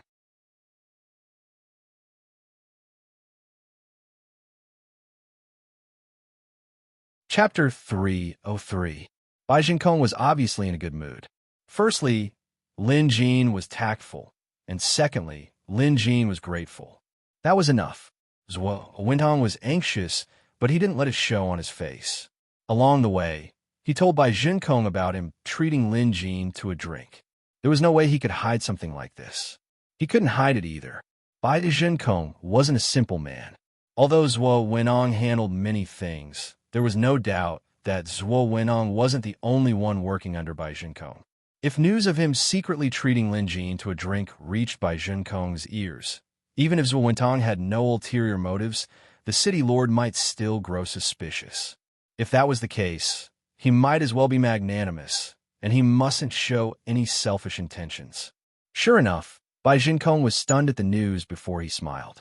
Wentong, you did the right thing. Lin Jin has a lot of secrets, and even His Majesty is paying special attention to him. It's the right thing to do to interact with him. If it weren't for my special status, I would have treated him to a drink. Zhuo Wentong quickly replied, City Lord, that's why I approached him. If I discover anything, I will report it to you immediately. All right. Where are you guys meeting? Grace Pavilion. Grace Pavilion. In Maple City, Grace Tower was considered a high-end entertainment venue. In some places, it was either drinking or eating. But in Grace Tower, while drinking and eating were important, the place was even more famous for its various singers and dancers. There were many of them, and they were all stunning beauties. Many guests from the outside even came here because of its reputation, not to drink or taste the food, but to catch a glimpse of Grace Tower's singers and dancers. Lin Jin must have heard of this place in the past, but he had never been there. He simply didn't have that much spare cash. Since Zhuo Wentong was treating him this time, there was no harm in going. It wasn't that Zhuo Wentong liked this place, but he wanted to experience the brothels of this alternate world. When the association was about to close, Lin Jin didn't leave. He merely said that Zhuo Wentong was treating them tonight. It wasn't convenient to bring anyone along for a social event like this. Even pet beasts weren't allowed inside. They could only be temporarily stored in the beast pens outside. Hence, Zhao Ying, Lu Xiaoyan, and the rest tactfully left. The few of them had a very good relationship with each other now. Hence, after they left, they discussed Master Lin's destination softly. Han Dong knew. He thought for a moment and said, Fengyan, Grace Pavilion? Lu Xiaoyan knew this place. Her brother, Lu Yunhe, had been there before, and he was a frequent visitor. Jia Qian also knew what kind of place Grace Tower was. She smiled and said nothing. Zhao Ying, on the other hand, didn't know much. She was a bookworm who preferred to study alone. Up until now, there were many areas in Maple City that she hadn't been to, so she had no idea where Grace Tower was or where the door opened. Seeing how pure Zhao Ying was, Lu Xiaoyan and Jia Qian also had the thought of joking with her. They immediately pulled her to the side and whispered to her. It was unknown what Lu Xiaoyan and Jia Qian said to Zhao Ying, but Zhao Ying's face turned red from their words. Of course, Han Dong pretended not to hear or see anything. I have absolute trust in Master Lin's character. Even if I go, it's only because someone invited me there to drink and chat, Han Dong mumbled to himself. To Han Dong, Lin Jin was a man of noble character and superb skills. He had long become his spiritual sustenance and idolized him. Hence, no matter what happened, Han Dong would never believe that his master Lin was that kind of person. Of course, Lin Jin had no idea what these apprentices were thinking. Shang'er initially wanted to stay a little longer, but Lin Jin persuaded her to go home. While Shang'er was worried about her safety, Lin Jin told her that no one in Maple City could pose a threat to him other than Yi Yuzhou. Shang'er believed this, so she obediently returned home. Today, Lin Jin had asked people to look for a suitable residence in Maple City. He was ready to move to another place. His current place was too cramped, and he couldn't fit in at all. However, looking for a place to stay was not something that could be found in a short period of time. Zhuo Wentong was the city lord's mansion's chief steward. Not to mention other places, at least in the local area, he must have a lot of connections. He had to see if Zhuo Wentong could think of a way to solve this problem for him. Just as he was thinking, Zhuo Wentong arrived. Chief Lin, sorry to keep you waiting. I'll punish myself with 3 drinks later, Zhuo Wentong said as soon as he arrived. Zhuo Wentong asked as soon as he arrived. Lin Jin could tell that the man was travel-worn and had probably just returned from an errand. Steward Zhuo, you must be joking. If you're busy, we can drink another day, Lin Jin said sincerely, and Zhuo Wentong could tell that Lin Jin wasn't being sarcastic. No matter how busy I am, how can it compare to drinking with Chief Lin? Come, let's talk on the way, Zhuo Wentong said enthusiastically. Along the way, Zhuo Wentong told Lin Jin about Fan City's city lord's visit. Since I've helped you with something, I should let you know. At this, Lin Jin saluted him in thanks. Although he wasn't afraid of Fan City's city lord, it was better to avoid unnecessary trouble. Lin Jin was grateful that Zhuo Wentong was willing to help him deal with this problem. Zhuo Wentong could tell that Lin Jin was satisfied with the outcome. He also knew that City Lord Bai and himself had not worked for nothing. As they chatted along the way, they soon arrived at the riverside of Maple City's inner city. The river in Maple City wasn't too wide, but the widest part was at least 30 to 50 feet wide. It was wide enough for 2 boats to travel side by side. Although the river wasn't huge, it was clear. Lanterns were hung on both sides of Maple Leaf River. The moonlight and candlelight illuminated the surface of the river. Shops lined both sides of the river, but not many of them were still lit up at this hour. Grace Pavilion was one of them. Looking from afar, Grace Pavilion's lights were definitely the brightest. It had a total of 5 floors and was surrounded by rings of lanterns. When the night breeze blew over, it carried with it the scent of rouge and face powder. Lin Jin caught a whiff of decent alcohol from it. It was said that Grace Pavilion was a place for people to admire elegance, listen to music, and enjoy dances. But in fact, Grace Pavilion's wine was exceptionally famous too. Of course, the price of their wine was just as well known. This was a place where everything was expensive. At the entrance, someone welcomed them with a smile. In Grace Pavilion's courtyard, there were several beast pens for pet beasts, and there were even staff to look after them. This investment alone was quite a hefty sum. At this hour, few people would be seen in other places, but outside Grace Pavilion, it was packed with people. Those who were unkempt or dressed in ordinary clothes would be barred from entering. However, Zhuo Wentong was no ordinary person. The people from Grace Pavilion spotted Zhuo Wentong from afar and immediately jogged over to welcome them inside.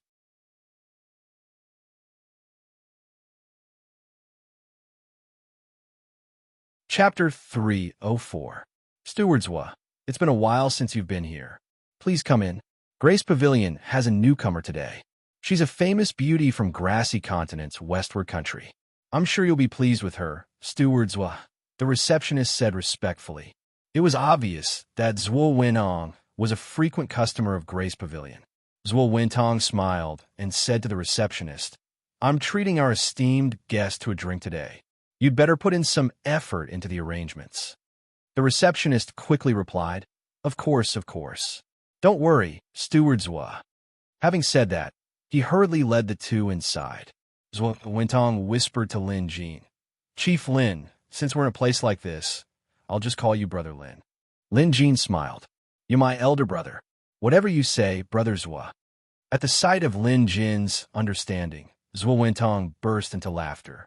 In a place like this, it would be too much of a letdown if one addressed them as Stewardswa and the other as Chief Lin. Moreover, others would know who they were. As the saying went, one should speak according to the situation. In a place like this, it was most appropriate to address each other as brothers. Lin Jin didn't put on airs, and Zwo Winong was a decent person who was worth befriending. The two entered Grace Pavilion. It was Lin Jin's first time here. Even though he was mentally prepared, he was still stunned by the extravagant decorations inside. Lin Jin had been to the royal capital and the palace before. To a certain extent, even the palace's decorations couldn't compare to Grace Pavilion. What was magnificence? That was exactly what he was seeing. A golden cedar plaque, a white jade staircase from the western continent, a painted ceiling, gold and aluminum candles hanging from the ceiling, a Munsa tent, and an elegant screen. In short, everything he saw was extravagant. There were even thick pads under his feet that felt as soft as a beauty's shoulder. I didn't expect the people of this world to enjoy themselves so much, Lin Jin mumbled to himself. There were more than 100 candles hanging in the main hall, and they were all of the highest quality. Instead of pungent odors, they even had a refreshing fragrance. Lin Jin had to admit that the owner of this place was a big spender. To be able to open such a large stall in Maple City, the owner was definitely no ordinary person. However, this was just a thought. He was merely curious. Then again, since Zwo Wintong frequented this place often, he might have a share in the business. However, Lin Jin would never ask such a question. As expected, the private room that Zwo Wintong had prepared was definitely the best in Grace Pavilion.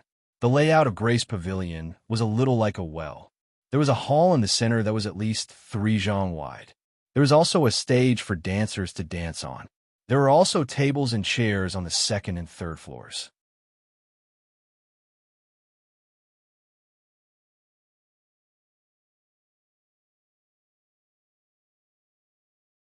He picked up a green bean and smelled it before tasting it. It was indeed delicious. Then he picked up a piece of beef and dipped it in the sauce. To his surprise, it was so soft that it melted with a single bite. Amazing. Everything else aside, just Grace Pavilion's dishes alone had earned Lin Jin high praise. Tasting the plum wine again, it completely lived up to his expectations. Just then, Lin Jin sensed something. As he ate, he looked outside. The two women playing the guqin weren't what he was looking for. Instead, he was looking at a guest who had just entered. The guest was clearly not dressed like someone from Zhongzhou. Most of his clothes were leather armor. His limbs were thick, and his hair was like a steel brush. His forehead was bulging, and as he walked, he exuded a domineering aura.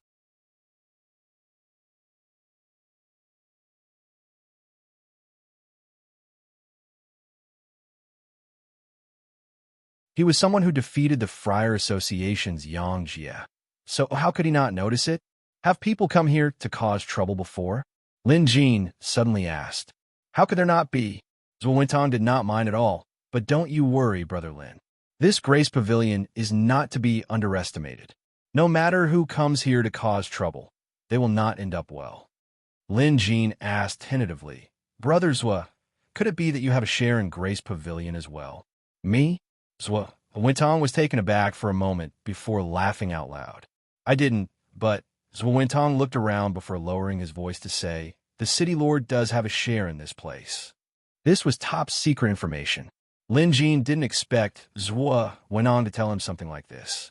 However, this showed how open Zhuo Wentong was to Lin Jin and not hide anything from him. Moreover, after careful consideration, Lin Jin realized that Zhuo Wentong mentioned that City Lord had a share in Grace Pavilion. This meant that he only had a small share in this place. So who had a larger share? In terms of status and identity, they had to be at least on the same level as Bai Jinkong. Just like a game of cards, only people of equal status could play together. However, Lin Jin didn't expect Zhuo went on to tell him this. But to Lin Jin's surprise, Zhuo Wentong actually told him, "In this Grace Pavilion, besides our Lord City Lord, there are several other city lords. Of course, there are also Grace Pavilions in other cities.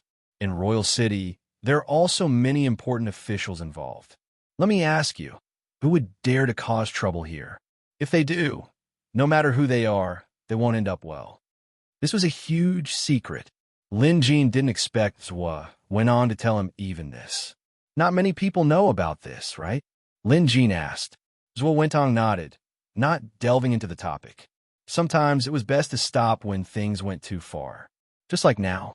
After saying so much, Zhuo Wentong was just expressing his goodwill, expressing that he considered Lin Jin one of his own. Then they continued drinking, tasting, and cooking. Even if Grace Pavilion's chef wasn't as good as Master Chef Liao, he wasn't too far off. At least Lin Jin enjoyed his meal. Just then, a woman's singing came from outside. Upon hearing this, Zhuo Wentong exclaimed excitedly, "It's Chu Wenji. Brother Lin, listen to this song. You won't be able to hear it anywhere else." Lin Jin nodded. The woman's voice was clear and melodious. She was clearly someone who knew how to sing. Her humming, chanting, and singing were flawless. It was indeed pleasant to the ears. Of course, while her voice was pleasant, the tune was only average to Lin Jin. After all, Lin Jin was a transmigrator who had heard countless songs in his past life. Compared to his past life, the tunes of this world were on a whole different level. However, the others weren't as knowledgeable as Lin Jin, so they listened intently to the song. Looking outside, Lin Jin saw Chu Wenji. Sure enough, she was a beauty who could bring disaster to a country. She was even more beautiful than Zhao Ying, Lu Xiaoyun, and the others, only slightly inferior to Shang'er. If one had to compare, they each had their own merits. This Chu Wenji was clearly more pitiful. Her demeanor and self-assurance were truly endearing, giving others a strong desire to protect her.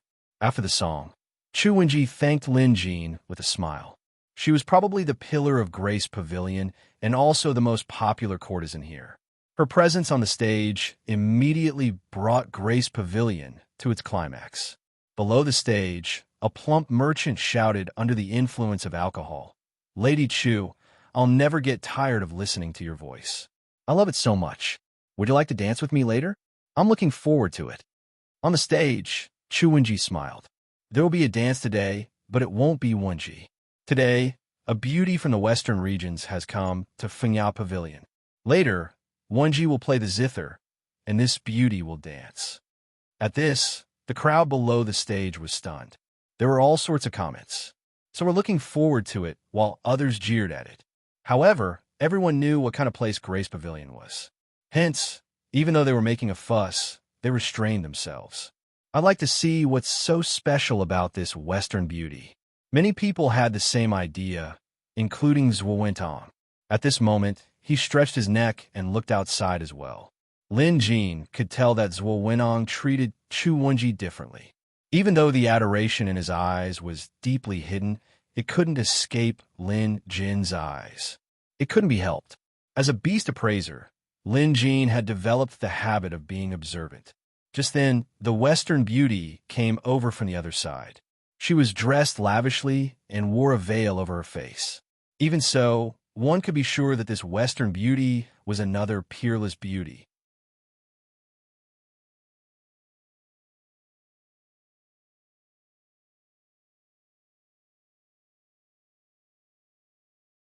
Lin Jin instantly used Xiao with strength. His left fist and right palm happened to be the exact opposite of his opponent's. Just like that, when the fist and palm collided, the energy of ice and fire rippled out. In a moment of desperation, this was Lin Jin's fastest reaction. The combined strength of the two grassy continent natives was undeniably strong. When their fists and palms collided, it felt as if a giant elephant had rammed into Lin Jin with the force of 10,000 caddies. Lin Jin was immediately sent flying, crashing through a screen behind him. Futile effort. The grassy continent native in the middle sneered and quickly left. His two subordinates looked grim as they hurried after him. However, it was obvious that they were having a hard time. Once outside, the middle-aged grassy continent native noticed something amiss and immediately asked with a frown, "You two, what's wrong?" "King Yin, that man just now wasn't simple. We can't feel our arms anymore.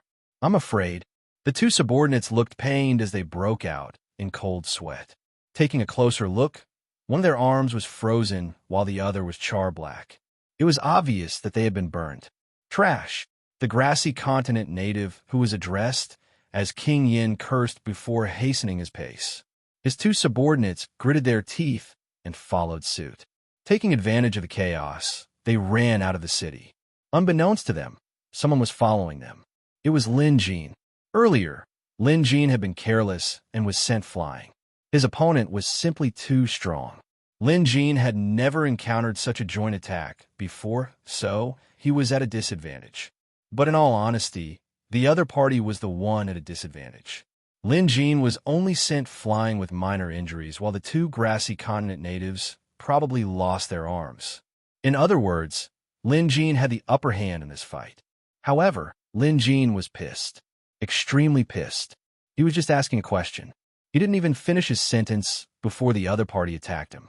If it were anyone else, would they still be alive? They would definitely be beaten until their bones were broken and their tendons snapped. Hence, Lin Jin was displeased. Even if Zhou Wentong wasn't involved, Lin Jin would still stick his nose into this matter. Lin Jin had used camouflage and cloud soaring. No matter how fast the other party was and how they had already left the city, it was impossible for them to shake Lin Jin off. Moreover, Lin Jin could tell that these grassy continent natives knew there were experts in Maple City, so they didn't dare to linger. They had clearly planned this out. At this speed, the experts in the city wouldn't be able to react in time, let alone stop them. After all, it had only been 10 breaths since the incident started. After leaving the city, the grassy continent natives headed west. In fact, Lin Jin could have stopped them long ago. But Lin Jin didn't. As mentioned earlier, Lin Jin was pissed.